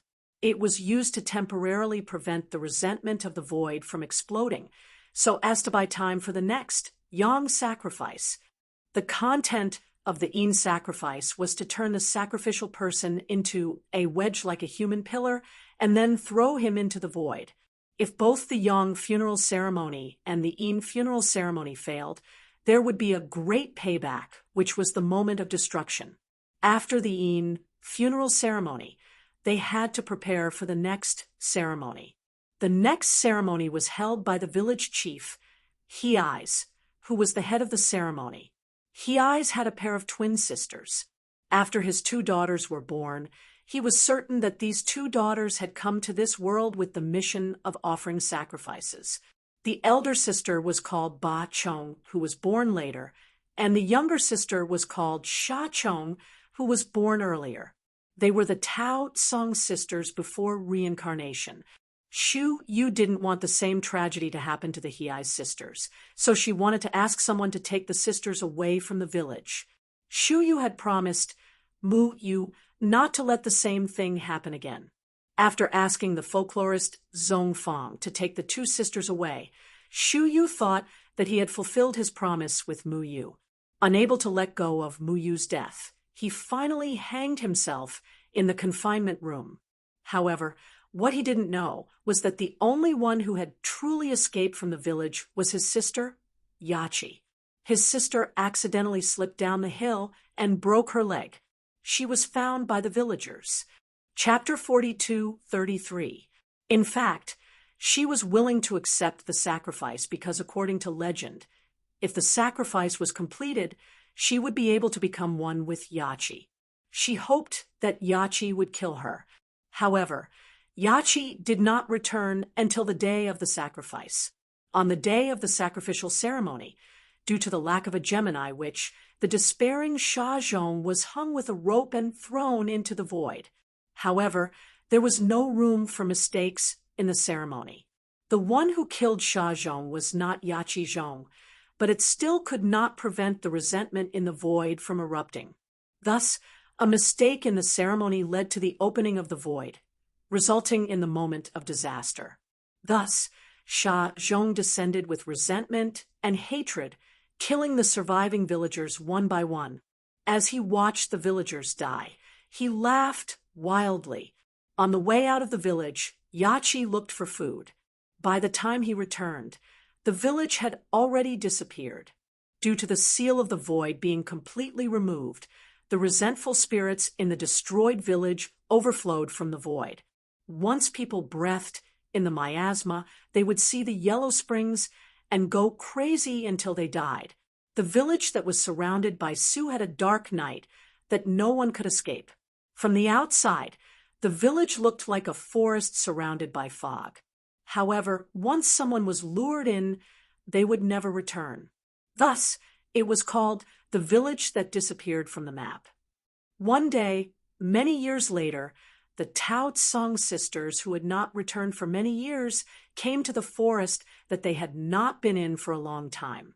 Due to their strong spiritual perception, they encountered Cocoon, who was similar to Sha Zhong's sister. They were lured to the village that disappeared from the map. The worried sister, Su, chased after them. The sister was the reincarnation of the previous life's sister, Sha Zhong. She was lured back to the village. In the ending of the game, Tao Tsung and I replaced Yachi in the previous life and completed the sacrifice, killing the sister. At the end of the game, Xiao Yichen was immersed in the background of the game and the emotional world of the protagonist. In the ending, Tao Tsang and I was bewitched and had no choice but to strangle Tao Tsang to death. In the end, she chased after her sister, who had turned into a red butterfly, and cried in despair. Xiao Yichen did not dare to imagine. If it was him, he would be living a life worse than death. After listening to the story, Yu could not calm down for a long time. "This is superstition," he said. "Every country has people who believe in superstitions." Xiao Yichen said, "Fortunately, we don't live in such a world. Actually, such a sacrifice does exist in Japanese folklore. But I think it's not only shocking, but also cruel." The boy suddenly asked, "If it were you, would you be willing to complete the ritual?" "I don't want to," he replied angrily. "I'll definitely kill whoever forces me to complete the ritual." It was rare for him to be so murderous. Just imagining such a scene infuriated him. Then, Yichen to the end, Su to the end, Yichen to the world, to the world, to the world, to the world, to the world, to the world, to the world, to the world, to the world, to the world, to the world, to the world, to the world, to the Su, to the world, to the world. Yu tilted his head. He thought that Xiao Yichen would say that he would rather sacrifice himself than kill him. However, Xiao Yichen replied, "I'd rather kill you than live." "Why?" Yu was shocked. Chapter 42:34. No matter what, at that time, those who are still alive are the ones who suffer the most. Xiao Yichen smiled embarrassedly. "If you're dead, you won't feel any pain, right? Those who are still alive are the ones who bear the most pain." Yu was stunned. After a while, he sighed and said, "I didn't expect you to be so much more mature than I thought." Indeed, those who were still alive were the ones who suffered the most. At that time, there was no strong contrast between life and death. What was truly intense was pain and relief. Those who were dead were the ones who were relieved. Those who were still alive were destined to bear the burden of longing, guilt, pain, and torture. Some lives were worse than death. "Why are you thinking about such heavy things?" Xiao Yichen mumbled with a strange expression on his face. "We're not really going to hold that kind of ceremony. Is there really telepathy between Geminis? I don't know. At least I do." When Yu heard this, he couldn't help but be curious. What exactly is telepathy like? It's like being able to feel your pain, your joy, and when you're unhappy, I'll always be the first to know. When you're happy, I'm probably happier than you are. Xiao Yichen paused for a moment and said, "I didn't believe in telepathy in the past. It wasn't until this magical thing happened to me that I started to believe in it. When I was young, I often had angina for no reason. I didn't know why. I had asked so many doctors, but they couldn't find a reason. No one knew why I had angina for no reason when my body was fine. At that time, Daddy was worried that I had a heart problem and kept an eye out for information on heart disease. Actually, my heart is fine." It's because I can feel your pain." Xiao Yichen continued. "When I was studying, I knew a teacher who had a twin brother. However, his brother passed away when he was in high school. I once asked him if there was really telepathy between Geminis. He suddenly shed tears right in front of me. Why? That teacher told me about what happened in high school. At that time, he was rebellious and quarreled with his parents.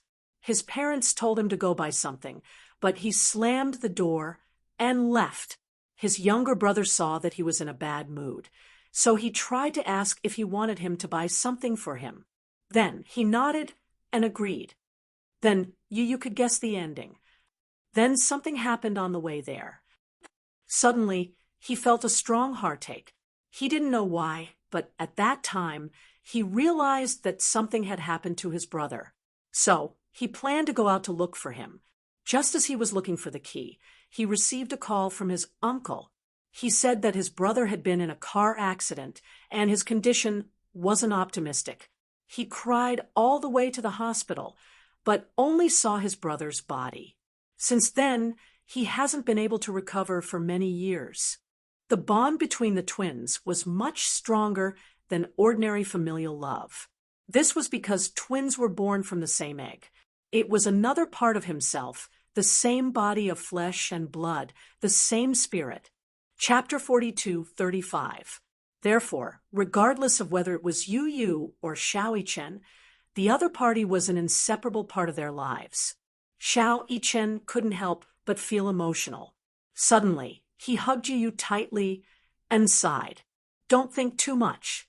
Sleep early. Don't worry, I'll be here with you. Yu was already exhausted, but he didn't want to fall asleep. He was afraid that if he fell asleep, he would have that nightmare again. Xiao Yichen gently patted his back and sighed. Don't think too much. You can't stay awake forever. Yu, trust me. If anyone dares to hurt you, I definitely won't let them off. With his words, Yu felt an inexplicable sense of confidence. He responded with an and gently closed his eyes. When the first ray of sunlight shone through the window, Xiao Yichen opened his eyes slightly. However, he saw that the side of the bed was already empty. Yu, where did she go? Why did she wake up so early? Xiao Yichen muttered to himself. He flipped over and got out of bed. When he walked out of the room, he didn't know why. Even though it was a familiar scene, the familiar furnishings gave him a strange feeling. Yu. He tried to call out, but there was no response. Mommy? Daddy? Xiao Yichen walked over and pushed open the door. The huge villa was cold and desolate. There wasn't a single trace of life in it. What's going on? Xiao Yichen became even more suspicious. Where did everyone go? He hurriedly ran to Yueyao's room. As he shouted Yueyao's name, he pushed open the door to Yueyao's room. However, he couldn't help but look at the empty bedroom. The lonely crib was still there. On the bed were the handmade wind chimes that Yun Shishir had specially made for Yueyao. When the morning breeze blew in, the wind chimes fluttered. However, in this dead silent room, there was a sense of desolation. Yueyao, Xiao Yichen felt an inexplicable sense of uneasiness.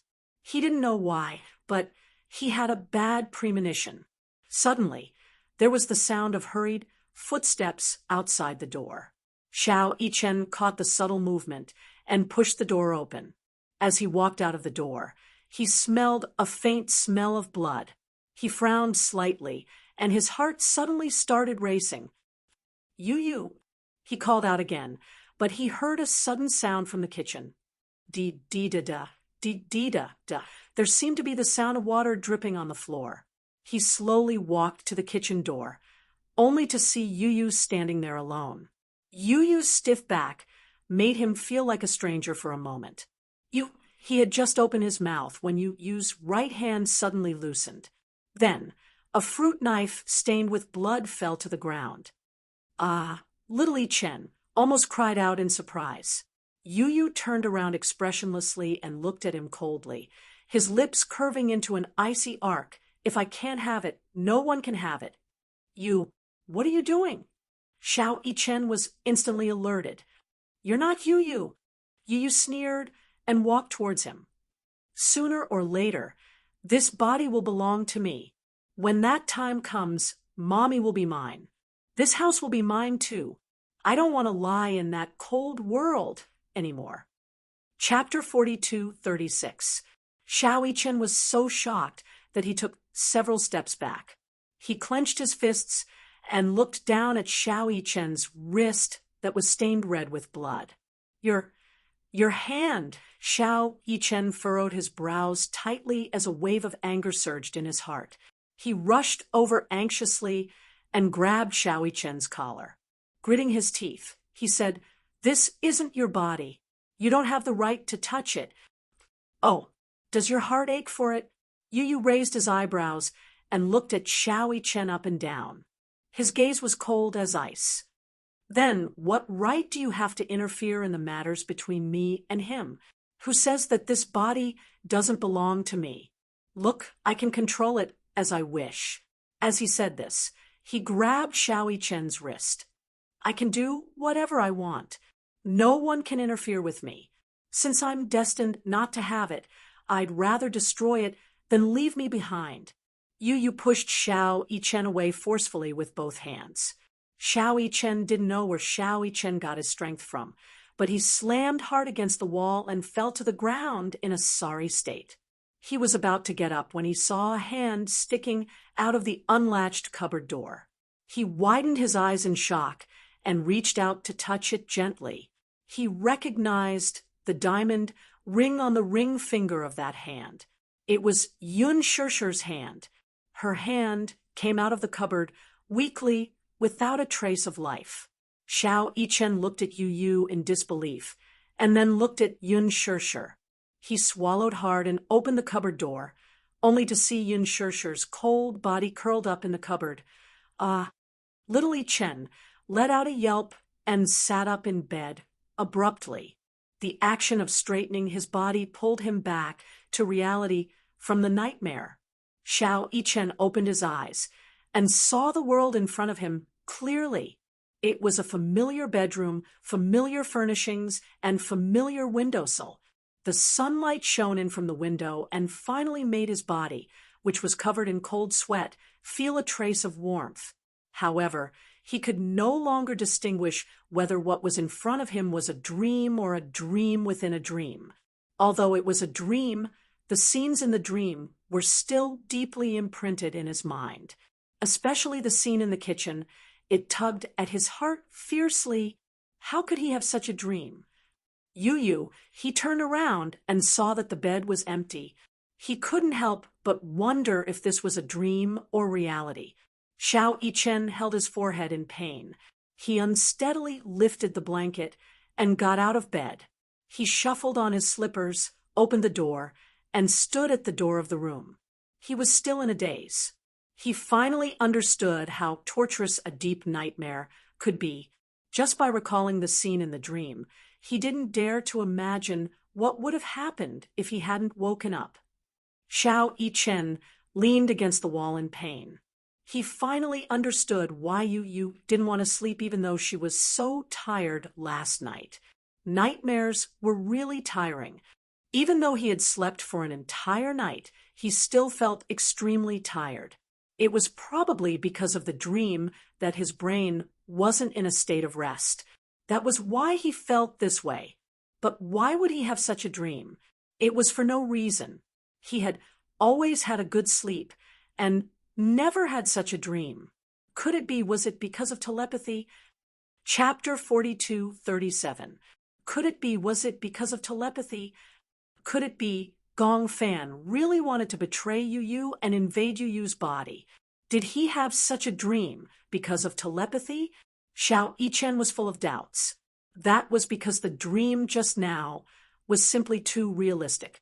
Xiao Chen clenched his fists in anger.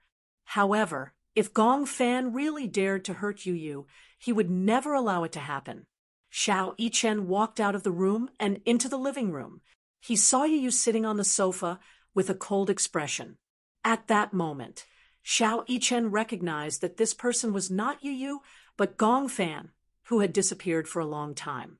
He could now easily tell the difference between Yu and Gong Fan. Why was it him? If it were not for the dream last night, little Chen would definitely be overjoyed by Gong Fan's appearance. However, when he thought about the dream last night, his feelings toward Gong Fan's appearance became complicated all of a sudden. Gong Fan. When Gong Fan heard this, he turned to look at Xiao Chen. However, there wasn't much emotion in his eyes. You're awake. Little Chen hummed in response uncomfortably. He sat down next to his older brother, but he was wary of keeping a distance from him. Why are you up so early? When Gong Fan heard this, he took a sip of milk and said calmly, I wanted to get some sun. Perhaps it was because he had been asleep for too long that Gong Fan didn't want to waste time sleeping. Hence, he got up early in the morning. In the living room, sunlight shone in and landed on his body. It was as if he was covered in a layer of gold. Xiao Yichen's eyes met his briefly. While he was in a daze, he suddenly heard the sound of water splashing from the kitchen. For some reason, Xiao Yichen thought of the dream. He stood up nervously and hurried to the kitchen. "Mommy," he rushed to the kitchen door and saw Yun Shishir preparing breakfast in front of the kitchen counter. She jumped in fright when she heard Xiao Yichen's voice. She turned around to look at the door, only to see Xiao Yichen heave a sigh of relief when he saw that she was only washing the cups. He was scared to death. What happened? Yun Shishir was a little nervous, thinking that something had happened. What's wrong?" "Oh, no, nothing." Xiao Yichen walked to Yun Shishir's side and whispered, "It's Gong Fan." Ugh, ugh. Yun Shishir also knew that the person who woke up today was Gong Fan. However, there wasn't much surprise on her face. Instead, there was a faint worry. She was obviously worried about Yu. Last night, she saw with her own eyes how Yu struggled to wake up from his dream. He told her tiredly that in his dream, Gong Fan held a knife and stabbed his heart. Even though she had comforted him back then by saying that it was just a dream, no one dared to say whether it was a dream or if Gong Fan's personality had entered his dream and created such a terrifying nightmare. Now, early in the morning, she found out that Yu didn't wake up. The person who woke up was Gong Fan. This made her feel strangely uneasy. There was an invisible pressure between Yu and Gong Fan that was weighing on her heart. Chapter 42:38. "Mommy, yesterday, Xiao Yichen pondered for a long time. He did not know how to tell Yun Shishir what had happened in his dream. Firstly, he was afraid that she would be worried. Secondly, he was afraid that such an unrealistic dream would give her a psychological hint. He suspected that everything in the dream must have something to do with Gong Fan. Could it be that Gong Fan really wanted to invade Yu's body? Was that why he had this dream?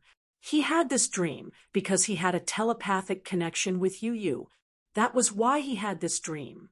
Xiao Yichen was very worried. But would Gong Fan really do that? In order to invade Yu's body, he did not hesitate to hurt Yu. Whether it was him or Yun Shishir, they all welcomed and accepted him. The family got along very well. Even Yu was very tolerant of Gong Fan. How could he hurt Yu? Xiao Yichen could not believe it. At the dining table, Yun Shishir served breakfast on the table. Xiao Yichen and Gong Fan sat opposite each other at the dining table. Xiao Yichen looked at Gong Fan as he ate his breakfast. He was hesitant. He had a lot of questions to ask Gong Fan, but he was worried that Gong Fan would be as cruel and vicious as he had been in the dream. If he asked this question, he would alert the enemy. Xiao Yichen was surprised to find that ever since he woke up from this dream, he seemed to be more cautious of Gong Fan. He seemed to be on guard against him. This was a subconscious precaution. It was not intentional at all. Gong Fan took a bite of his bread. When he saw that Xiao Yichen seemed to have a lot on his mind, he raised his eyebrows and asked, "What's wrong?" Oh, nothing." Xiao Yichen shook his head and picked up 2 slices of bread. He smeared a layer of blueberry jam on it and put it into his mouth absent-mindedly. "You don't seem to have slept well." Gong Fan's casual words made Xiao Yichen's heart skip a beat. No, but I feel that you're not in good spirits." It was not deliberate concern. Although Gong Fan's tone was not that warm, one could tell that he cared. He noticed that Xiao Yichen looked a little pale. He had a feeling that Xiao Yichen did not have a good rest today. He looked a little tired, and his complexion was a little worse. Little Yichen touched his cheek and gave a perfunctory reply. "Maybe it's because I had a nightmare." Nightmare? However, Gong Fan did not think so. Xiao Yichen was so carefree. What nightmares could he have? turning into a box upon landing?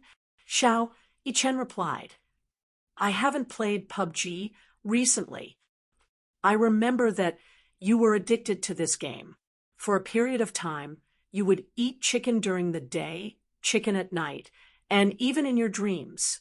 Gong Fan paused, took a sip of milk, and teased, Did you dream that you were being chased by someone with a frying pan? Ahem.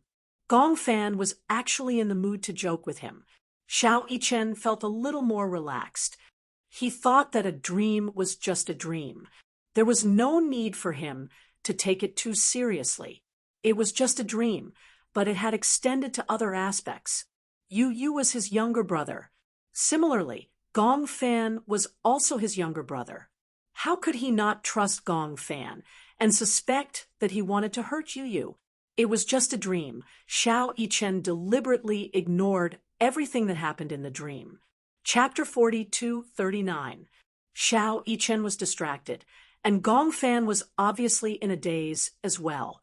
He kept using the knife and fork to rub the egg yolk on the plate, as if he was thinking about something. Yun Shishir couldn't help but worry when she saw him in a daze. What are you thinking about? Gong Fan only snapped back to his senses after a while. He looked up at her and replied, Oh, I feel a little unfamiliar. I feel like I've been asleep for a long time. Xiao Yichen smiled and said, You're right. You've been asleep for a long time. Gong Fan frowned.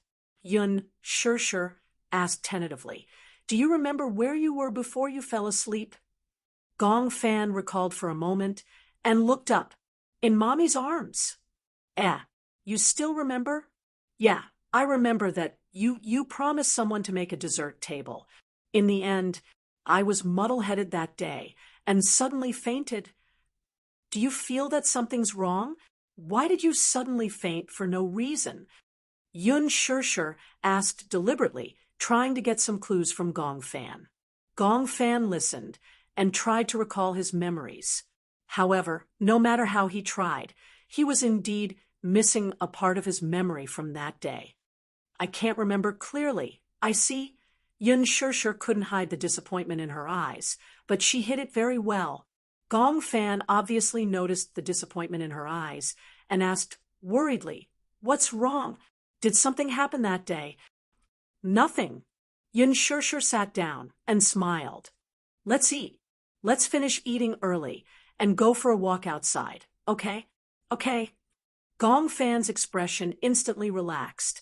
He enjoyed the time he spent with Yun Shishir the most, and he felt that the whole world was peaceful and blissful.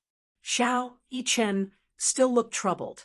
He had an exhausting nightmare last night, and even after waking up for a long time, he still couldn't get over it. In the backyard, Hua Jin stood by the swing and quietly looked at Natalia, who was sitting on the swing and playing by herself. Time was quiet and leisurely. Can't you push me? Natalia suddenly asked him for help. Hua Jin smiled and asked half-jokingly, Why? I wanted to push you, but you said you wanted to do it yourself. I want to swing higher, but after swinging for a long time, I can't get any higher. Hua Jin helplessly circled behind her and gave her a gentle push. How about this height? If it's too high, what if we fly out? Natalia shook her head like a rattle drum. No, I want to go higher. Don't worry. I'll hold on tight.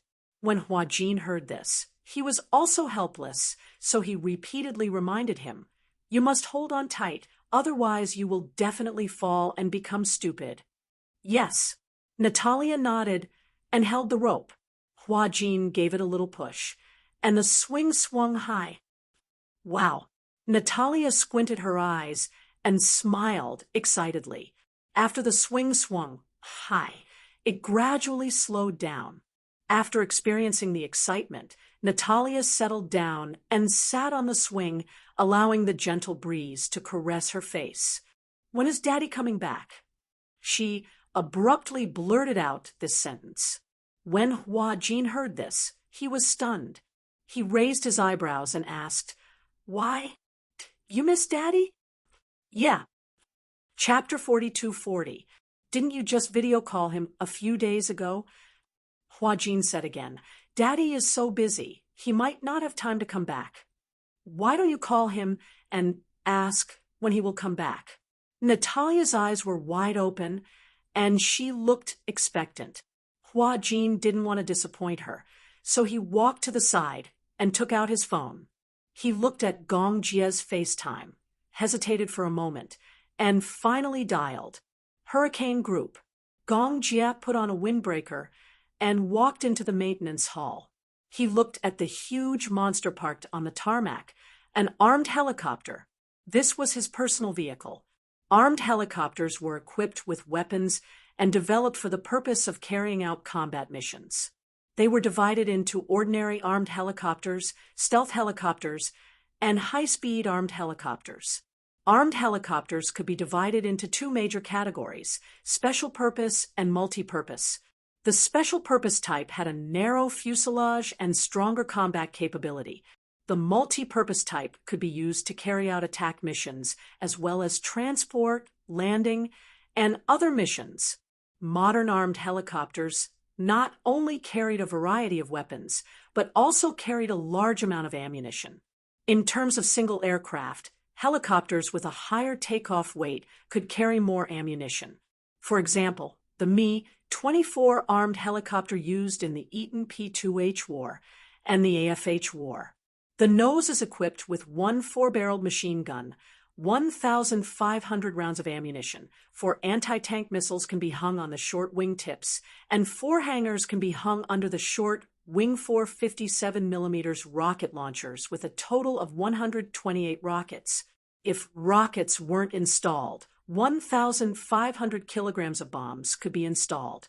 Another example was the AHL armed helicopter used in the Vietnam battlefield. It was equipped with a 20mm cannon or 30mm cannon in the nose. 8 anti-tank missiles or 76 70mm rockets could be installed under the short wings of the fuselage. The A-129 helicopter with a takeoff weight of less than 4 t was equipped with an organic gun. It could carry 8 Hort missiles or 52 70mm rockets. The air combat type could carry 8 Mistral air-to-air missiles. For an organized, armed helicopter unit, its firepower couldn't be underestimated. At this moment, this huge armed monster was undergoing daily maintenance. Men were creatures with a strong desire to conquer. Therefore, they liked cars, tanks, and guns. Not everyone could own such a huge, armed monster.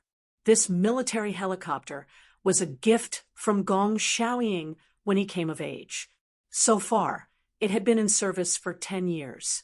If the results of this maintenance were not good, he would probably have to retire. Gong Jie could not bear to part with her.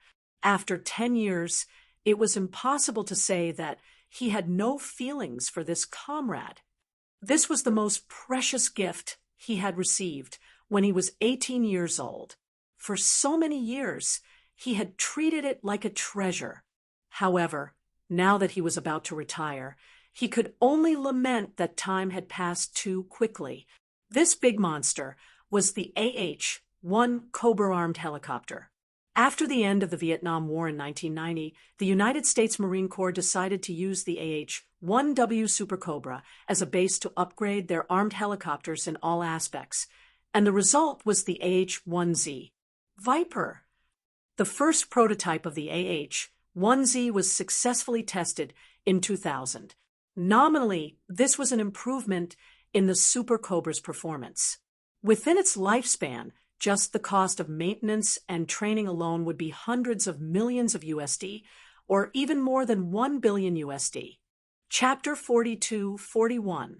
Hurricane was especially strict when it came to the maintenance of equipment.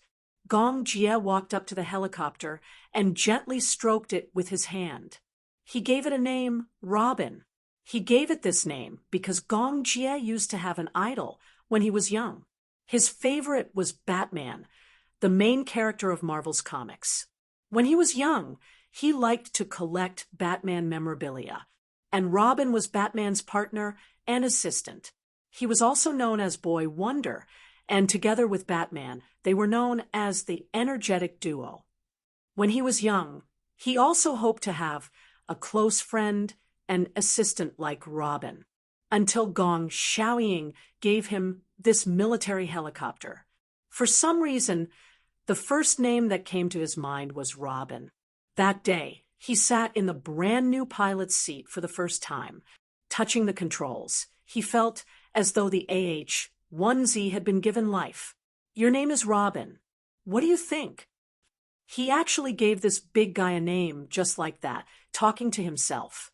For 10 years, Robin had carried him through the skies. It had also flown over the aurora and the horizon. In the rain of bullets, it had been his most loyal partner. It had helped him shoot down missiles that tried to sneak up on him. Its hard shell had helped him block countless bullets from machine guns. It had also been on the brink of death and had gone through life and death together.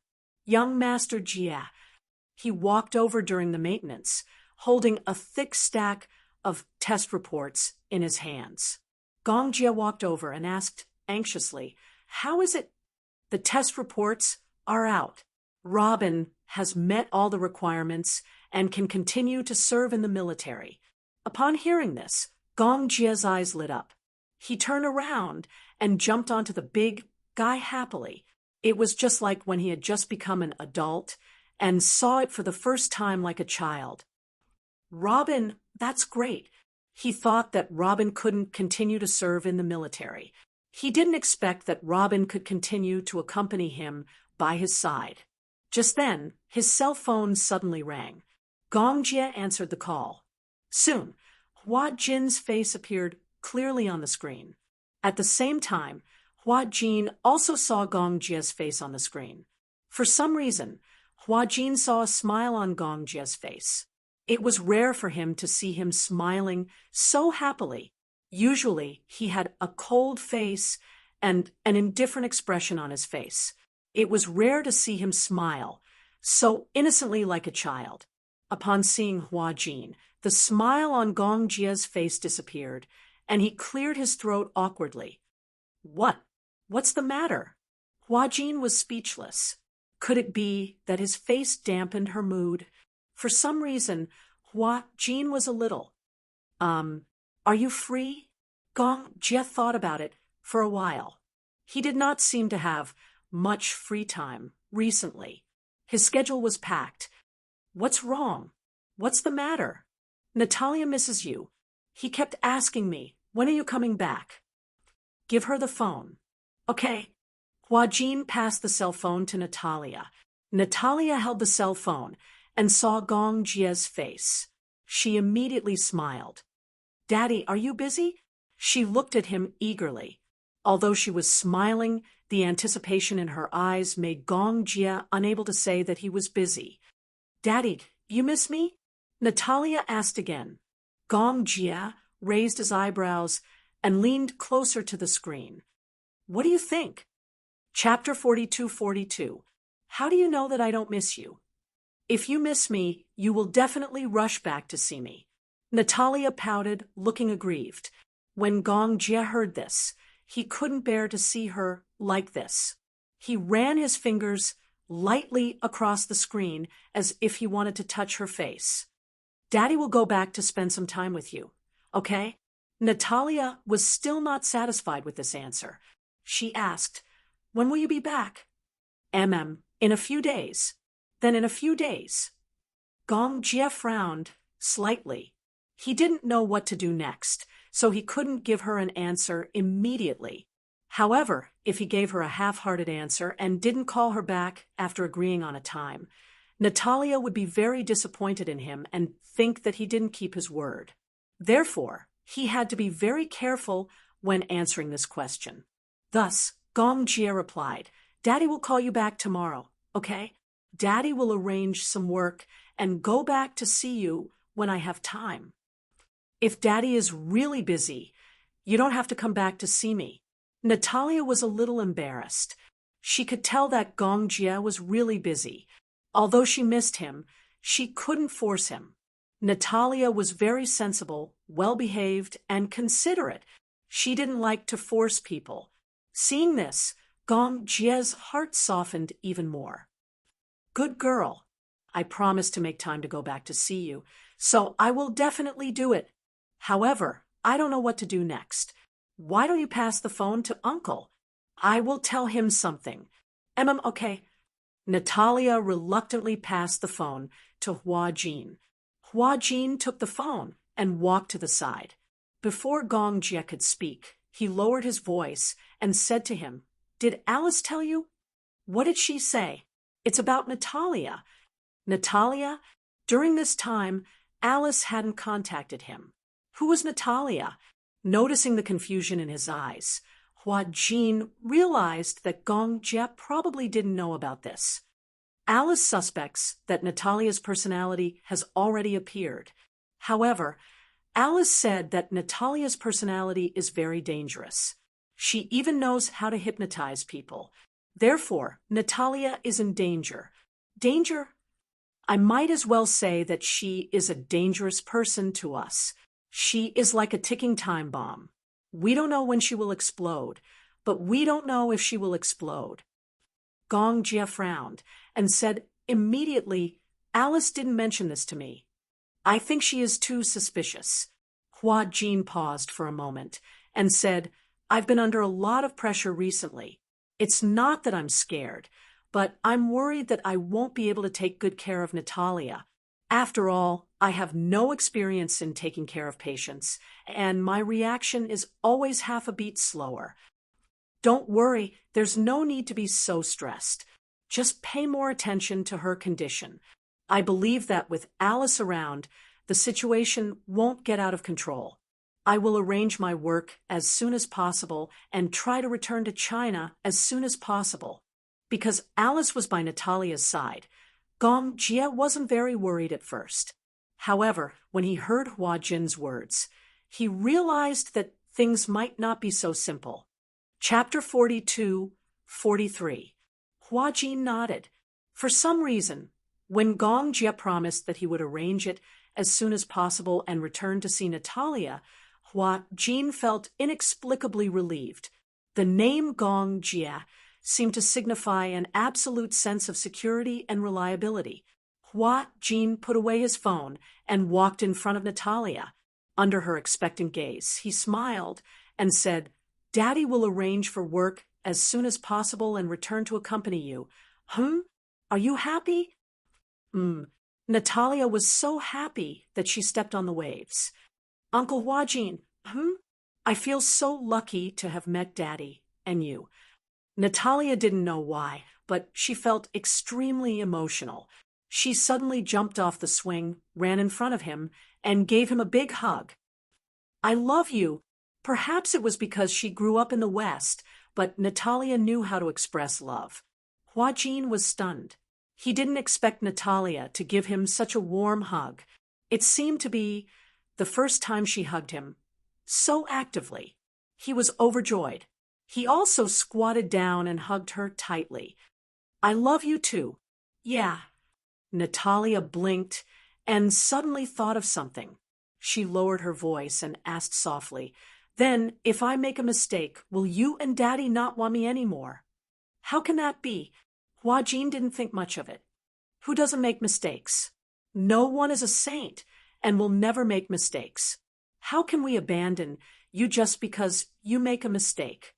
Natalia's eyes couldn't help but turn red when she heard that. Hua Jin suddenly realized why she asked that. She had lived in an environment with too many uncertain factors since she was young.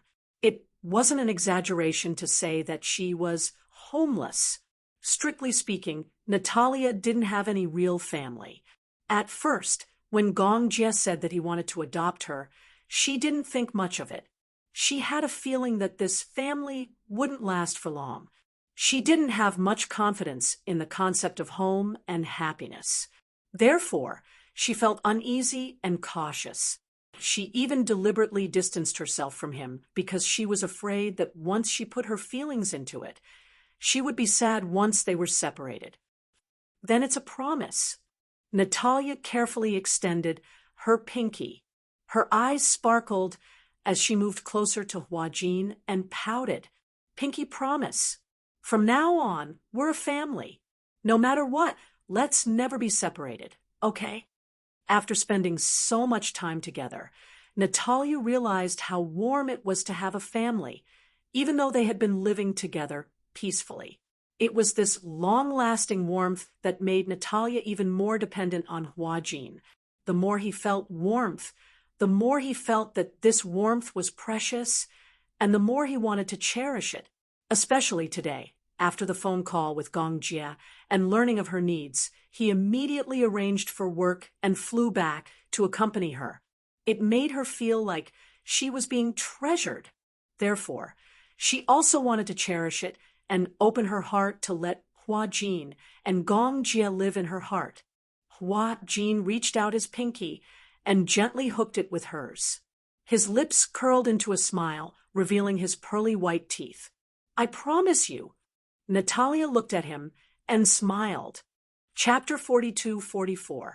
She was grateful to Huajin and Gong Jia for giving her such a family, even though such a family seemed to be different from other children's families.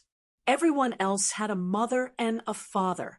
It was a pity that her family didn't seem to be such a combination. Natalia leaned into his embrace and suddenly asked curiously, if I call him Daddy, what should I call you? Uncle. Huajin raised his eyebrows. Isn't that what you've always called me? But I want a mommy too. As Natalia said that, she suddenly smiled, mischievously. She sized up Huajin and said sweetly, how about I call you Mommy? No. Huajin said awkwardly, I'm a man. How can I call a man Mommy? That's how you address a woman. But you're prettier than most women. Natalia blinked, but her expression was sincere. Huajin was speechless. That he couldn't deny it. He was indeed prettier than most women. But that's not a reason for you to call me Mommy. Ha ha. Natalia didn't care. She kept calling him Mommy.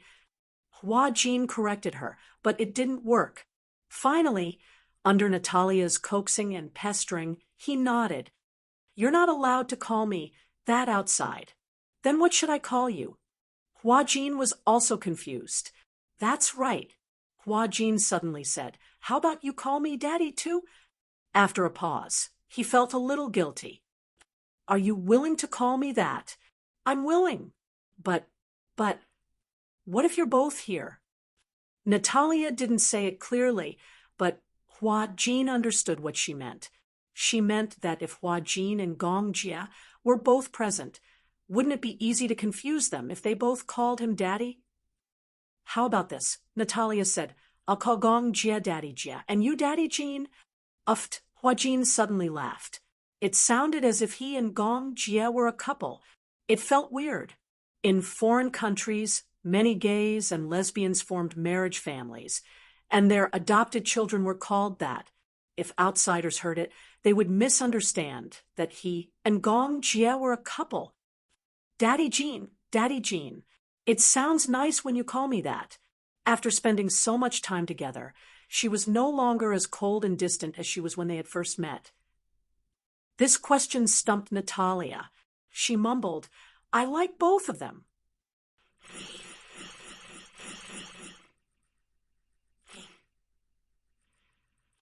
Huajin asked again, if he and I both fell into the sea, who would you save first? Natalia furrowed her brows. I don't know how to swim. If I save you, I'll die too. Ha ha ha. Huajin was amused by her serious answer. What I mean is, if you know how to swim, then I'll definitely save. You first. Why? Because Daddy Jia knows how to swim. Natalia looked troubled. Chapter 42-45.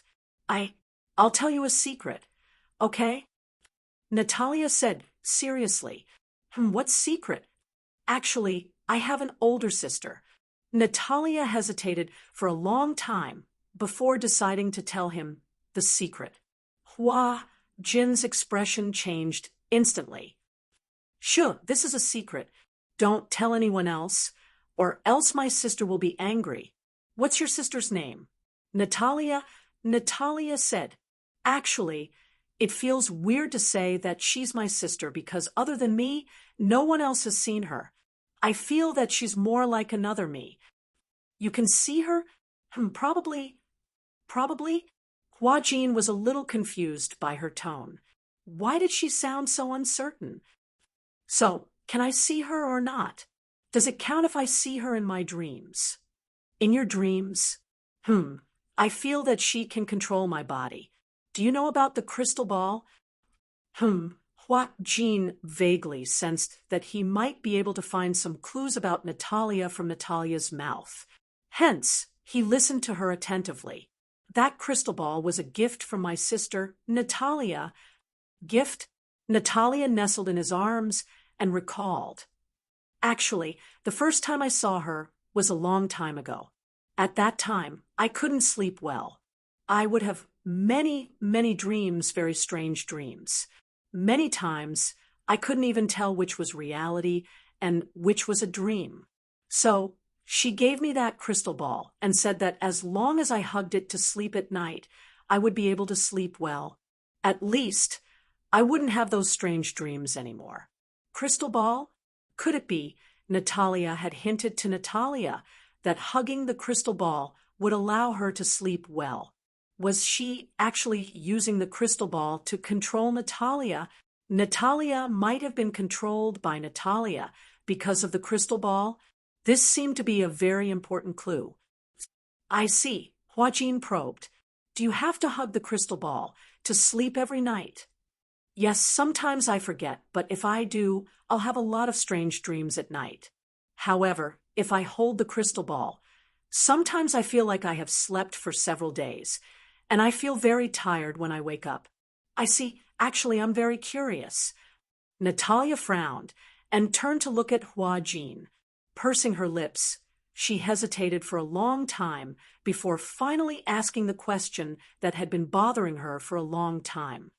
None of you can see Natalia, can you? Hua Jin didn't say anything. He just shook his head subconsciously. I feel that Natalia is very bad. Very bad. Yes, she told me not to trust anyone, including you and Daddy. So, in the beginning, I was always wary of you, but slowly I found that you were very good to me, very gentle, just like family. I wanted to get close to you, but every time I wanted to get close to you, she would stop me. How strange. She always seems to be able to see through my heart.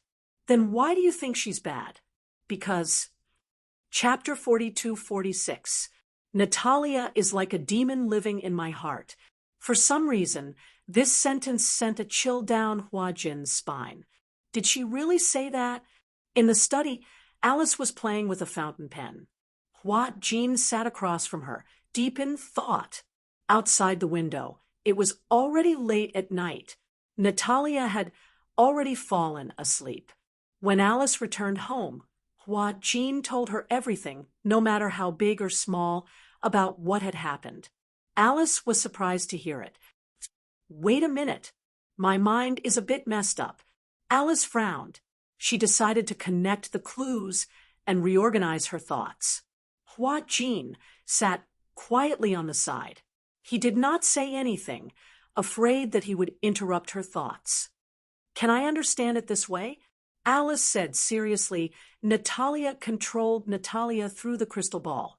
She could even decide when she could control this body and when she could let Natalia control this body. I think so too. But then, what is Natalia's purpose? Alice could not figure it out when Hua Jin mentioned it. She had been thinking about Natalia's purpose and motive, but she could not figure it out. Hua Jin opened his mouth, wanting to say something, but he did not dare to do so. Alice obviously sensed that he had something to say, so she encouraged him. What do you think? I think my idea might be a bit ridiculous. I'm afraid that you will laugh at me if I say it out loud. Even if it's authoritative science, there are many ridiculous possibilities. In real life, there are too many ridiculous things. Why don't you tell me about it? Maybe it's an important idea. Don't you think that it's suspicious that Professor Romanka allowed us to adopt Natalia so easily? Alice was suddenly stunned when she heard that. A white light flashed across her mind. What do you mean? Since Professor Romanka created Natalia, does he have the ability to control this personality? Perhaps, in terms of relationship, Natalia regards him as her father, or perhaps as her master? Alice frowned, and her eyes suddenly flashed with a sharp light. That's the main point. Then, since there is such a possibility, can Natalia's motive be considered as Romanka's, that he was the one who ordered Natalia to do all this? It's not impossible. Alice rubbed her temples. Hua Jin's words had undoubtedly opened up her mind. Then, encouraged, Hua Jin finally voiced his doubts bravely. What's Professor Romanka's motive for creating Natarisa? You should know better than I do. Before this, I've looked into his academic research and spent some effort, but I also learned that Professor Romanka has always wanted to create a personality society to achieve the goal of controlling people with multiple personalities. Alice pondered for a moment and suddenly said, Professor Romanka's so-called personality society is to create a personality to take on the role of the Reaper. Reaper? Alice said in a low voice. Yes. This Reaper has the status of a leader recognized by all the personalities and has enough authority to control the life and death of all the personalities. Chapter 42-47. How is that possible? Hua Jin, on the other hand, was in disbelief. Don't tell me that even the main personality of a Reaper can be completely controlled. It's not to the extent of being controlled. However, it's hard to completely rule out this possibility. That's equivalent to not saying anything. Hua Jin said again. It's like a doctor telling a cancer patient. There's a chance of curing the disease, but it doesn't rule out the possibility of not being able to survive. I've already said that even the most authoritative science doesn't have absolute conclusions. In fact, there are still many things in this world that humans haven't explored and understood. The so-called science itself is a known and verified answer. Alice emphasized and said, however, what we've learned from Professor Romanka's conclusion is that the Reaper's ruling power is very terrifying. Hua Jin suddenly became a little worried. It can't be that the main personality can be killed, right? After a pause, Hua Jin said again, I remember someone said before that the position of the main personality is absolutely not allowed to be challenged. The main personality won't be controlled, let alone killed. Yes, that's it. Alice frowned and suddenly said, but that's only in theory. For example, after many experiments through electric shocks, and even through many similar experiments, there's a possibility that the other personalities will disappear. There's a more mysterious saying that these personalities are all driven to the land of exile. However, the world of dual personality and multiple personality is very complicated. After all, this kind of symptom is not like a fracture that can be determined through X-rays. It's very difficult for the outside world to find out what the world of these patients is like. You can't enter their mental world, so you can't find out what kind of earth-shaking changes are happening in their bodies. Then, you mean, Professor Romanka and I came up with the idea that the sanctioner couldn't kill the first personality, but in the illusion, the first personality was killed by the sanctioner in the dream. What if the sanctioner knew that he was already dead? The death of self-awareness is like a person in a vegetative state. He thinks he's awake, but he's actually still alive. He's just in a deep sleep, but he doesn't have the consciousness to wake up. Perhaps such a deep sleep is not far from death. Hua Jin was confused, but he finally understood what she meant. It was nothing more than, for example, if the Reaper split from Natalia's body, then in the dream or in the illusion, the Reaper killed the first personality. Then, if the first personality thinks that he's dead and doesn't realize that he's only dead in the dream, then an endless deep sleep is no different from death. You know, Alice said seriously, If Gongfan doesn't take the initiative to release Yu in his consciousness, perhaps Yu would still be trapped in the endless seal. Hua Jin could not help sucking in a breath of cold air. Chapter 42-48. Then, let me ask you a question. Hua Jin asked seriously, can both Yu and Gongfan's personalities be preserved at the same time? Alice was stunned when she heard this. Why do you ask? You said that with Yu's current body, bearing two personalities is a huge burden. His mental strength can't support it at all. However, whether it's Shishir, Xiao Chen, or even Yueyao, they all have feelings for Gongfan. Under such circumstances, if Gongfan's personality is erased, it won't be a good ending for anyone. Alice frowned helplessly. This is indeed a tricky matter. However, I've already contacted other experts in this field some time ago. When the time comes, we'll discuss it together.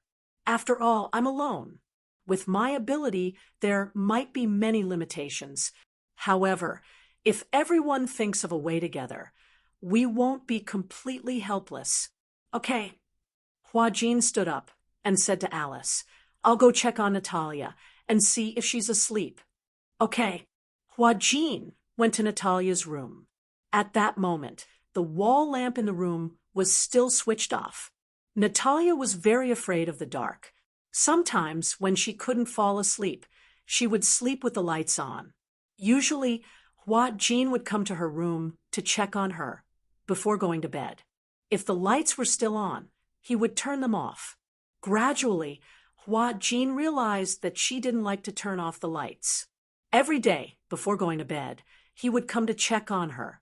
This had also become his habit. As he walked into the room, he was surrounded by warmth. Hua Jin walked to the bed and sat by it for a while. He didn't know why, but when he looked down at Natalia's sleeping face, he unconsciously fell into a trance. Natalia slept very quietly. Her eyes were closed, and her eyelashes were long, thick, and slightly curled. Her fair skin was crystal clear, as if it could be broken by the slightest breeze. Before this, he didn't even think that he would like children so much. He couldn't even imagine what it would be like to get married and have a family. Before this, he didn't even like children very much. He always felt that children were noisy. If he didn't teach them well and raised a naughty child, it would be even more of a headache. Nowadays, there were too many naughty children. Some of them were brought up because their parents didn't discipline them well, while others were brought up because their parents didn't have the time. Hua Jin had been having a headache. This was because he had never had a good family since he was a child. He had been through a lot of hardships growing up, and it was not easy for him to become sensible. He was really worried that he would not be able to give his future children a happy family. This was because he did not have a happy family since he was young. Thus, he did not know what a healthy family was like. Due to an accident, he suddenly became a surrogate father and had a child. In the beginning, he had been caught off guard, but he had gradually gotten used to it. After that, he had completely treated Natalia as his own child, as if she was his own. It was also for this reason that he gradually understood Yun Shishir's feelings. Perhaps when they grew up and became parents, they would understand their parents' good intentions. Because of this, he hated his father and mother even more. However, that was the grudges of the previous generation. He didn't want to understand, nor did he want to participate. He only wanted to give Natalia a warm family as much as possible. That was all. Chapter 42-49. He only hoped that Natalia could grow up peacefully like other children and have a normal family. Hua Jin gently reached out and carefully touched her skin. When his fingertips touched her face, he accidentally brushed past her eyelashes. Even though she was asleep, the itchy mark made Natalia shiver. He quickly retracted his hand, afraid that he would wake her up. After making sure that she was fast asleep again, he smiled, lowered his head, and gently pecked her on the forehead. Then he got up, turned off the lights, and quietly walked out. On the bed, Natalia felt as if she was dreaming and felt the warm goodnight kiss. She couldn't help but curl her lips into a half-smile. At night, Gong Fan lay in bed and couldn't fall asleep for a long time. He didn't know why, but he was a little anxious. He looked at the time and saw that it was already very late. He was also very tired, but he didn't dare to sleep. He was afraid that if he fell asleep, he wouldn't be able to wake up again. His anxiety made him even less sleepy. Thus, after a few rounds of tossing and turning, he felt much more refreshed. He sat up a little and leaned against the bed. He turned to look at Xiao Chen and saw that he was already breathing evenly. It was obvious that he was dreaming. Gong Fan let out a soft sigh and got out of bed. He shuffled his slippers and put on a jacket. When he passed by the study table, he saw Xiao Chen's earphones and iPod on the table and picked them up. He put on the earphones, walked to the balcony, and turned on the music. The music was paused halfway, so when he pressed the play button, the music started to play. Looking back, you haven't gone far. Yi's gaze will never change. Gong Fan was stunned. He didn't expect Xiao Chen to listen to such sad music. The music was all right, but the singing was sad, and the lyrics were sad. It couldn't help but stir up one's emotions. Gong Fan walked to the swing and sat up gently. He casually kicked it, and the swing started to sway slowly. The night breeze was gentle, and it was a little cold. He straightened his clothes and looked up at the moon in the sky. Indistinctly, he heard a suppressed sobbing sound. Gong Fan was shocked and shouted. He followed the sobbing sound and groped his way over. His footsteps were very light, so even when he walked to the other balcony, the sobbing did not stop because he was discovered. What should I do? Am I being too selfish? When Gong Fan heard Yun Shishir's choked voice, his heart skipped a beat. He stood rooted to the ground, not daring to move. The balcony of the master bedroom was separated by a wall.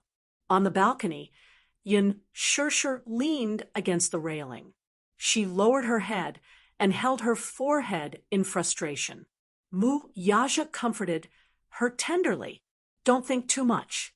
If Yu sees you like this, she will feel even worse. What should I do? Yun Shishir sobbed and said sadly, I can't bear to part with Gong Fan.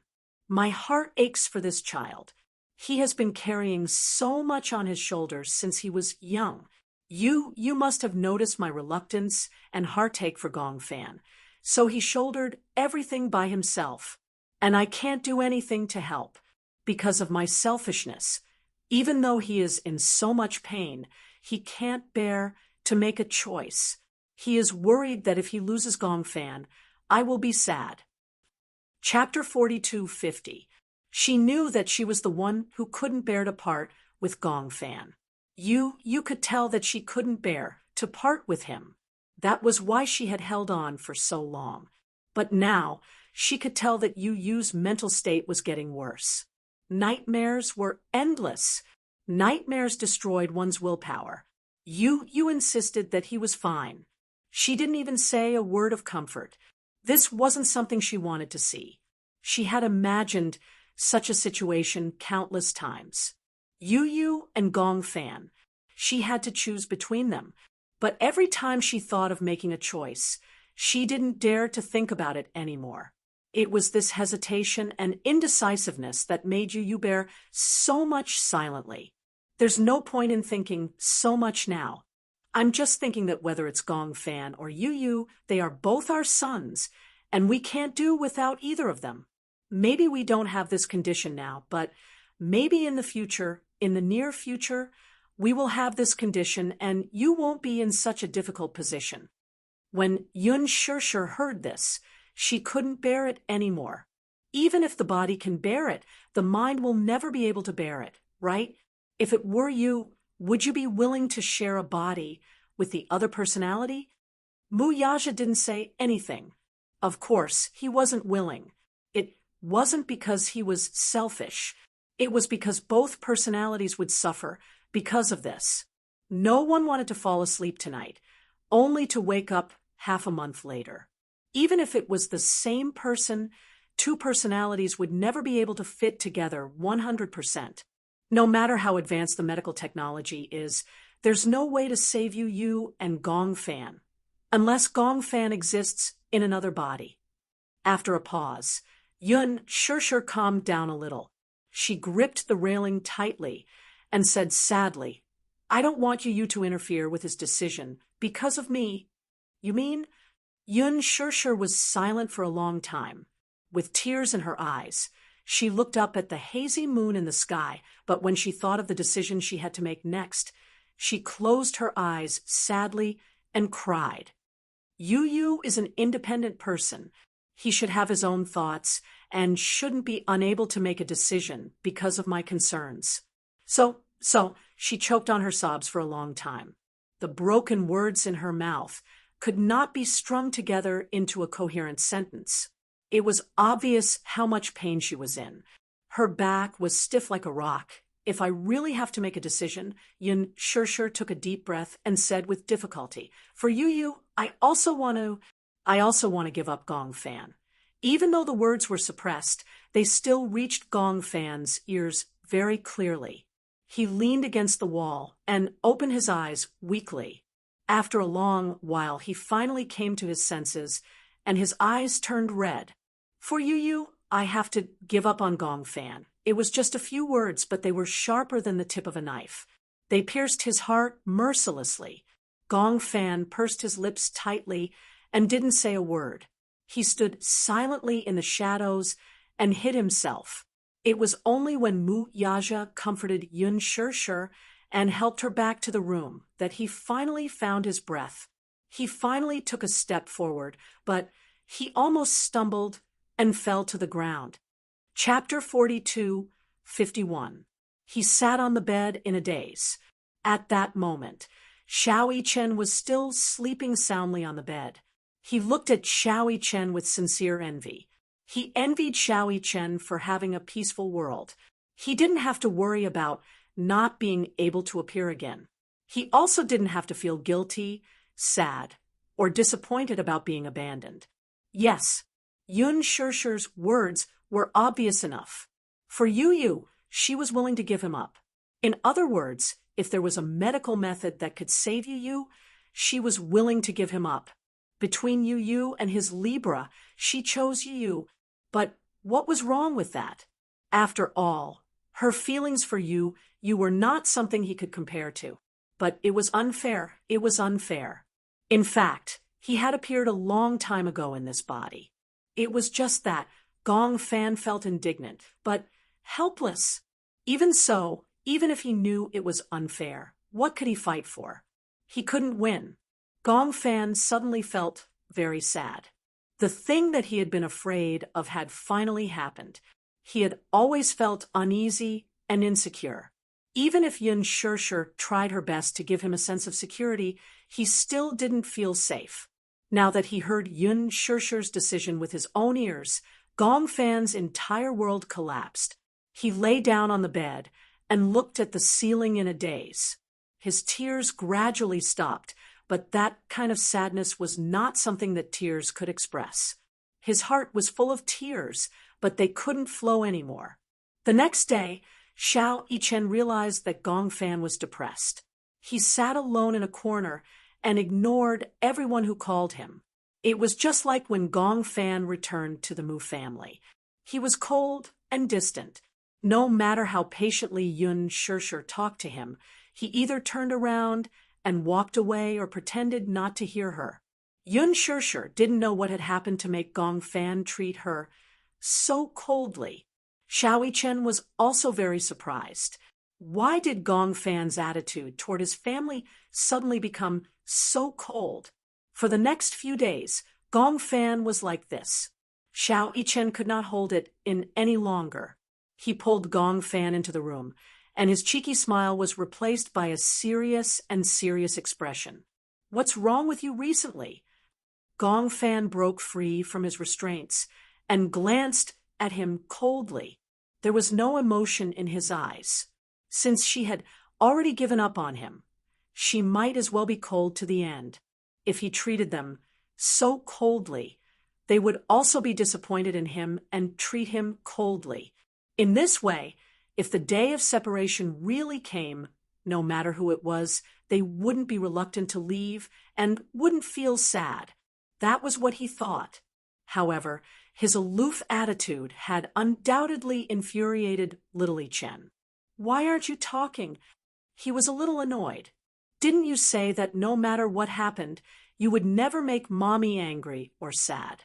But look at what you've been doing these past few days. No matter how much Mommy and I talk to you, you ignore us. Do you know that Mommy's imagination will run wild, and she will be very sad?" This series of aggressive questioning made Gong Fan even angrier. He raised his eyes to look deeply at Little Chen and let out a sneer. Chapter 42:52. He was filled with anger, but he couldn't find a way to vent it. At this point, he still didn't want to make things clear. He didn't even want to vent his anger on Xiao Chen, so he forcefully restrained himself. Gong Fan took a deep breath and turned to leave the room. When Xiao Chen saw this, how could he allow him to leave without saying a word? Hence, he hurriedly reached out to grab him. "You haven't answered me." Gong Fan returned to his senses expressionlessly and asked disapprovingly, "Answer? What kind of answer do you want?" When Xiao Chen saw that his expression was still as cold as ice, he felt helpless. "What's wrong with you?" "I just regret it." "Regret?" "I shouldn't have come back in the first place, and I definitely shouldn't have let you wake up. That way, I could have occupied this body without any worries and wouldn't have to worry about competing with anyone." As he said this, Gong Fan angrily flung his hand away. He naturally thought that Xiao Chen would naturally be on the same side as Yun Shirshir. He would probably choose to give up on him too. After all, compared to him, he would definitely prefer Yu. Xiao Chen was probably one of the people who had given up on him, just like Yun Shirshir. As for him, he wasn't needed. What else was there to say to him? Gong Fan said resolutely, "What I regret the most is treating you as my family." After saying this, he ignored the petrified Gong Fan and left indifferently. Xiao Chen stood rooted to the ground for a long time, trembling in disbelief. He was angry that Gong Fan had let down his mommy's love. Mommy doted on him so much, but he had actually said such cruel words. Xiao Chen didn't know what Gong Fan had experienced.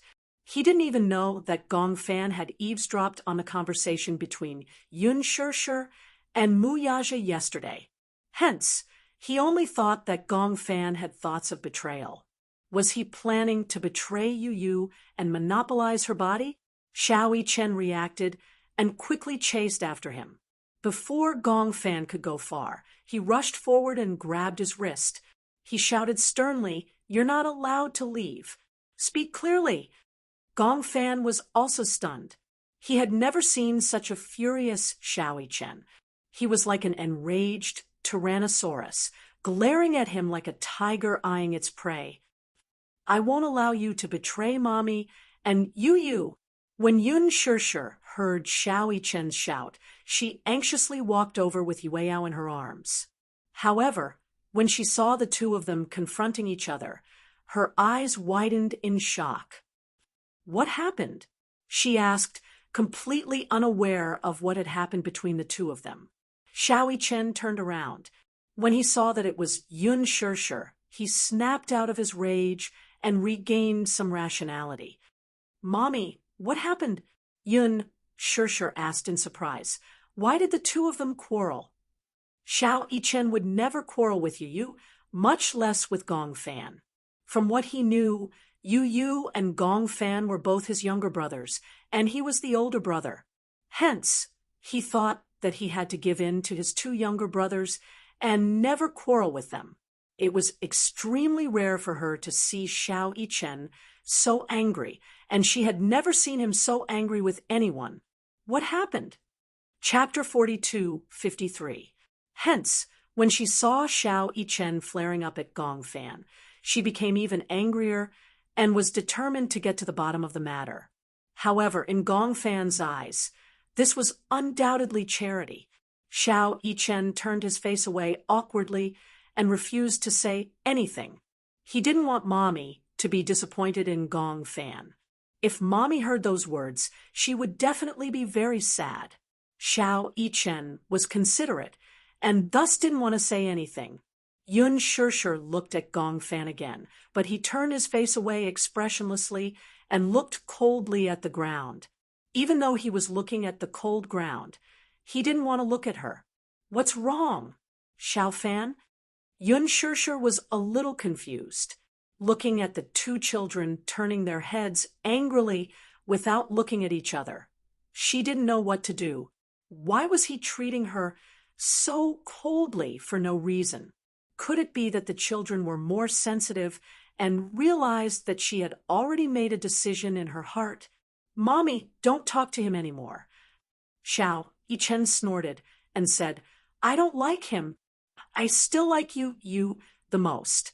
You is obedient and gentle. He will never make Mommy sad. What's wrong with him?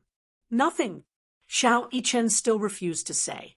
Yun Shishir was anxious. The more he refused to say, the more she felt that the matter was serious. Gong Fan didn't say anything and turned to leave. Yun Shishir called out to him and walked in front of him. She held his shoulders and said uneasily, What's wrong with you? Why do I feel that you've been gloomy since early in the morning, as if you have a lot on your mind? What happened? Why don't you tell Mommy? Gong Fan finally looked at her, but at that moment, his eyes were filled with disappointment. He didn't know why, but he felt an inexplicable surge of emotions. He clenched his fists and held back his sobs. Pretending to be calm, he asked, If there comes a day when Mommy has to choose between you and me, I think Mommy must have made a choice. Yun Shishir was stunned when she heard that. She did not know why Gong Fan suddenly said that, but could it be that they had a telepathic reaction? Last night, because of her uneasiness and guilt, she couldn't get a good night's sleep. The next day, until Muyaja went to work, even though her eyes were closed, she wasn't in the mood to sleep. Uneasiness and guilt attacked her fiercely. She could even imagine how desperate this child who had wholeheartedly believed in her must have felt when she gave up on Gong Fan. When she thought of this, she felt as if her heart was being stabbed. However, even if she was reluctant, she had to make such a decision. However, for some unknown reason, why did Gong Fan also sense this matter? Yun Shishir's face was burning hot. At the side, Xiao Yichen was also stunned. He did not understand the connection between the two events. However, thinking that Yun Shishir would not make such a cruel decision, he said stubbornly, Are you kidding me? Don't you know what kind of person Mommy is? Even if there's only a 1 in a million chance, she will do her best to protect you. Whether it's you, or you, Mommy will not give up easily. Chapter 42:54. For a moment, she could not hide the guilt she felt towards Gong Fan. Her eyes turned red. Gong Fan looked at her red eyes. His heart, which he thought was already made of stone, softened. He could not bear to force her or threaten her to change her decision. He had been given up, so he accepted being given up. In the past, he had sworn that no matter what decision Yun Shishir made, he would always trust her and protect her. Therefore, Gong Fan could not bear to blame her. Especially after seeing her tears, he could not harden his heart to face her. However, since it was her decision, he silently accepted it. Gong Fan knew and could tell that Yun Shishir must have been in a lot of pain when she made this decision. She was hesitating, and even now, she was still hesitating. He did not want to beg her to make a new decision. Because of this, after all, if this went on, he would feel tired, and so would the others. Since it was so torturous, it was better to let go and give up. Everyone would be free and easy, and it would be much easier. Gong Fan knew that if that day really came, Yun Shirshir would definitely be overwhelmed by guilt. He curled his lips, and a layer of ice suddenly appeared in his eyes. Xiao Yichen is right. Gong Fan looked at Yun Shirshir coldly. I am indeed cold and heartless. However, how can you say that I betrayed you? In this world, the weak are prey to the strong. Similarly, although we have different personalities, we both have the right to occupy this body. When Yun Shirshir heard this, she did not expect him to say such cold and cruel words. The weak are prey to the strong. Between me and him, whoever has the ability has the right to occupy this body. If he doesn't have the ability, he deserves to be reduced to ashes. Am I wrong? As Gong Fan spoke, the expression on his face became even colder. It's best that I disappear immediately. Otherwise, sooner or later, I will make you disappear. This body will truly belong to me. As he spoke, he turned around and was about to return to his room. Yun Shirshir stood up in disbelief and stared at him in disbelief. Who instructed you to say these words? Orders? Gong Fan did not even turn his head as he said indifferently, No one instigated me. These are my words from the bottom of my heart. That's all. With that, he walked away, leaving Xiao Yichen and Yun Shirshir looking at each other. When Gong Fan returned to his room and saw Yun Shirshir and Xiao Yichen outside the door with a bang, Yun Shirshir was still in a daze. She found it hard to believe that Gong Fan had said those words from the bottom of his heart. He wasn't sincere. What's going on? Why did he become like this? Yun Shirshir shook her head. He's not Gong Fan. Gong Fan wouldn't do this to me. Mommy, calm down. Xiao Yichen also felt that there was something suspicious about this. Why did Gong Fan suddenly become so cold and indifferent in just one night? He even said such overboard words. What happened? Yun Shirshir couldn't help but feel suspicious. Could it be that this is another personality that he has? Otherwise, why would Gong Fan say such heartless words? Gong Fan has always been like this.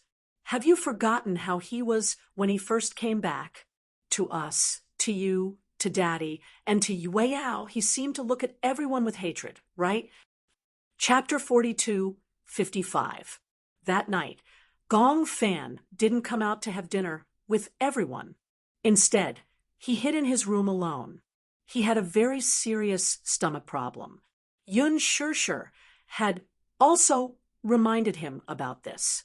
If he didn't eat on time, his stomach would hurt, and it would be terrible.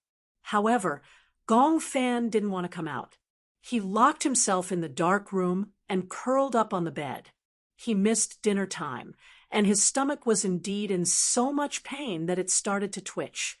He clutched his stomach tightly, feeling cold all over. If he really decided to leave, since Yun Shirshir had decided to give up on him, then he shouldn't be reluctant to leave.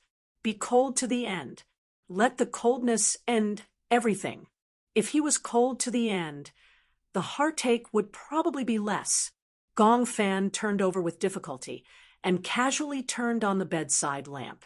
He searched around the bedside table, and, as expected, he found a bottle of stomach pain medicine. Without the medicine, he chewed and swallowed the dregs. He returned to the bed and wrapped himself tightly with the blanket, shivering. Torture, like self-abuse, giving up. At the door, Yun Shirshir paced back and forth at the door with the food that had been reheated 3 times. She looked at it anxiously, but couldn't muster the courage to knock on the door. Mu Yaja saw that she kept pacing in front of Gong Fan's door and didn't even bother to eat. He felt helpless and didn't know whether to laugh or cry. He walked over and patted her shoulder gently. You haven't eaten yet. Eat first. However, Yun sure couldn't care less about eating. When she thought of Gong Fan's stomach problem, how could she care about herself? If he doesn't eat dinner, his stomach will definitely hurt. However, I've been standing at the door for a long time and haven't heard any movement. Could it be that his stomach is hurting and he's enduring it and unwilling to tell me? Yun sure rubbed her forehead in frustration and her eyes turned red again. Why is he like this? He was fine yesterday, but he suddenly changed today. I was caught off guard. As she said this, she tried to knock on the door again and said gently, Are you there? Gong Fan, come out and eat, okay? Mommy made your favorite century egg and lean meat porridge. If you don't have an appetite, eat a little to fill your stomach. After a while, there was still no response from the other side of the door. Yun sure bit her lip, her heart aching. Xiao Yichen couldn't take it anymore. He pushed Yun sure aside and slammed the door with his fist. Gong Fan, come out and eat. Do you hear me? He couldn't bear to see Yun sure being wronged like this, especially when she had brought out her sincerity, yet he had abandoned her. He was not qualified. However, even though he knocked on the door loudly, there was no response from inside at all. Was he completely ignoring them? Xiao Yichen was instantly enraged. Ignoring Yun shure's attempts to stop him, he lifted his leg and kicked the door open. His violence shocked Yun sure. She rushed in behind him and saw that Xiao Yichen had just turned on the lights and saw a figure curled up under the blankets on the bed. Xiao Yichen, who was originally in a rage, saw a bulging figure under the messy blankets. He walked over suspiciously and lifted the blankets. However, he saw Gong Fan hugging his arms and his body curled up like a shrimp. His forehead was covered in beads of cold sweat. Beads of sweat were dripping down from his temples. His pajamas were also drenched in cold sweat. Chapter 42:56. What's going on? Xiao Yichen was shocked. Yun sure and Mu Yaja surrounded him anxiously. Amidst the panic, Mu Yaja was sharper. He saw the painkillers on the bedside table and immediately said, Could it be that his stomach is hurting again? His face is so pale. Could it be that he has low blood sugar? Yun sure said again, After all, he hasn't eaten for a day. Maybe his blood sugar is low. Xiao Yichen couldn't care less. He bent down slightly, put his hands around the back of Gong Fan's neck and knees, and carried him up. Let's go to the hospital, Xiao Yichen said, and hurried out of the door. Even though he was also extremely frightened, he immediately made a decision in his moment of desperation. Mu Yaja and Yun sure looked at each other and immediately walked toward the garage. At the hospital, Gong Fan was hurriedly sent to the emergency room.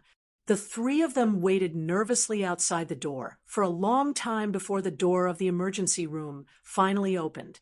The doctor removed his mask and walked out with a serious expression. When Yun sure saw him, she immediately went up to him, worriedly, and blocked his way. Doctor, how is he? The doctor glanced at her and asked, Are you the child's family? Before Yun sure could answer, he glanced at Xiao Yichen behind Yun sure. Seeing that he looked exactly like Gong Fan, he understood. Fortunately, you sent him here in time. The child is suffering from acute morphine poisoning. It's probably caused by accidentally taking too many painkillers.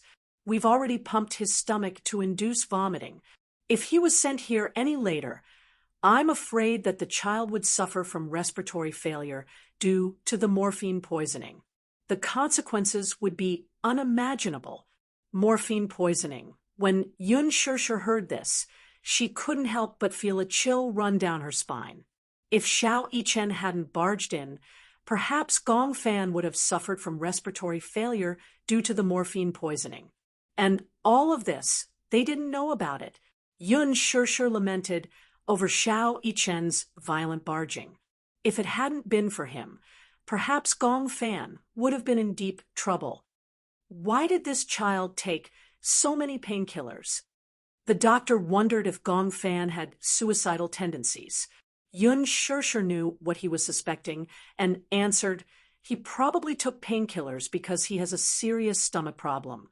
In the past, when he took medicine, I was the one who was supervising him. The dosage on was strict. This time, we weren't by his side. He threw a tantrum and refused to eat his stomach, so he took the medicine and his stomach on the pain. Like this. The doctor's tone on was, your parent on is too. This kind of dangerous medicine should be kept by the parents themselves. How can it be placed in a place where children can easily touch it? Yun Shirshir pursed her lips and lowered her head. She accepted the doctor's criticism guiltily. In fact, the doctor thought that Gong Fan was as childish as an ordinary child. Actually, only Yun Shirshir knew that Gong Fan knew that he could not take too much medicine. The big problem was that it was too painful this time. He had given up on himself and swallowed a lot at once. However, he did not know the consequences and almost caused such a disaster. You're too irresponsible as a parent. You put the medicine where the child can see it. If he didn't know, he would have taken it all at once. Now that you've sent him back, I'm afraid there's nothing you can do to save him.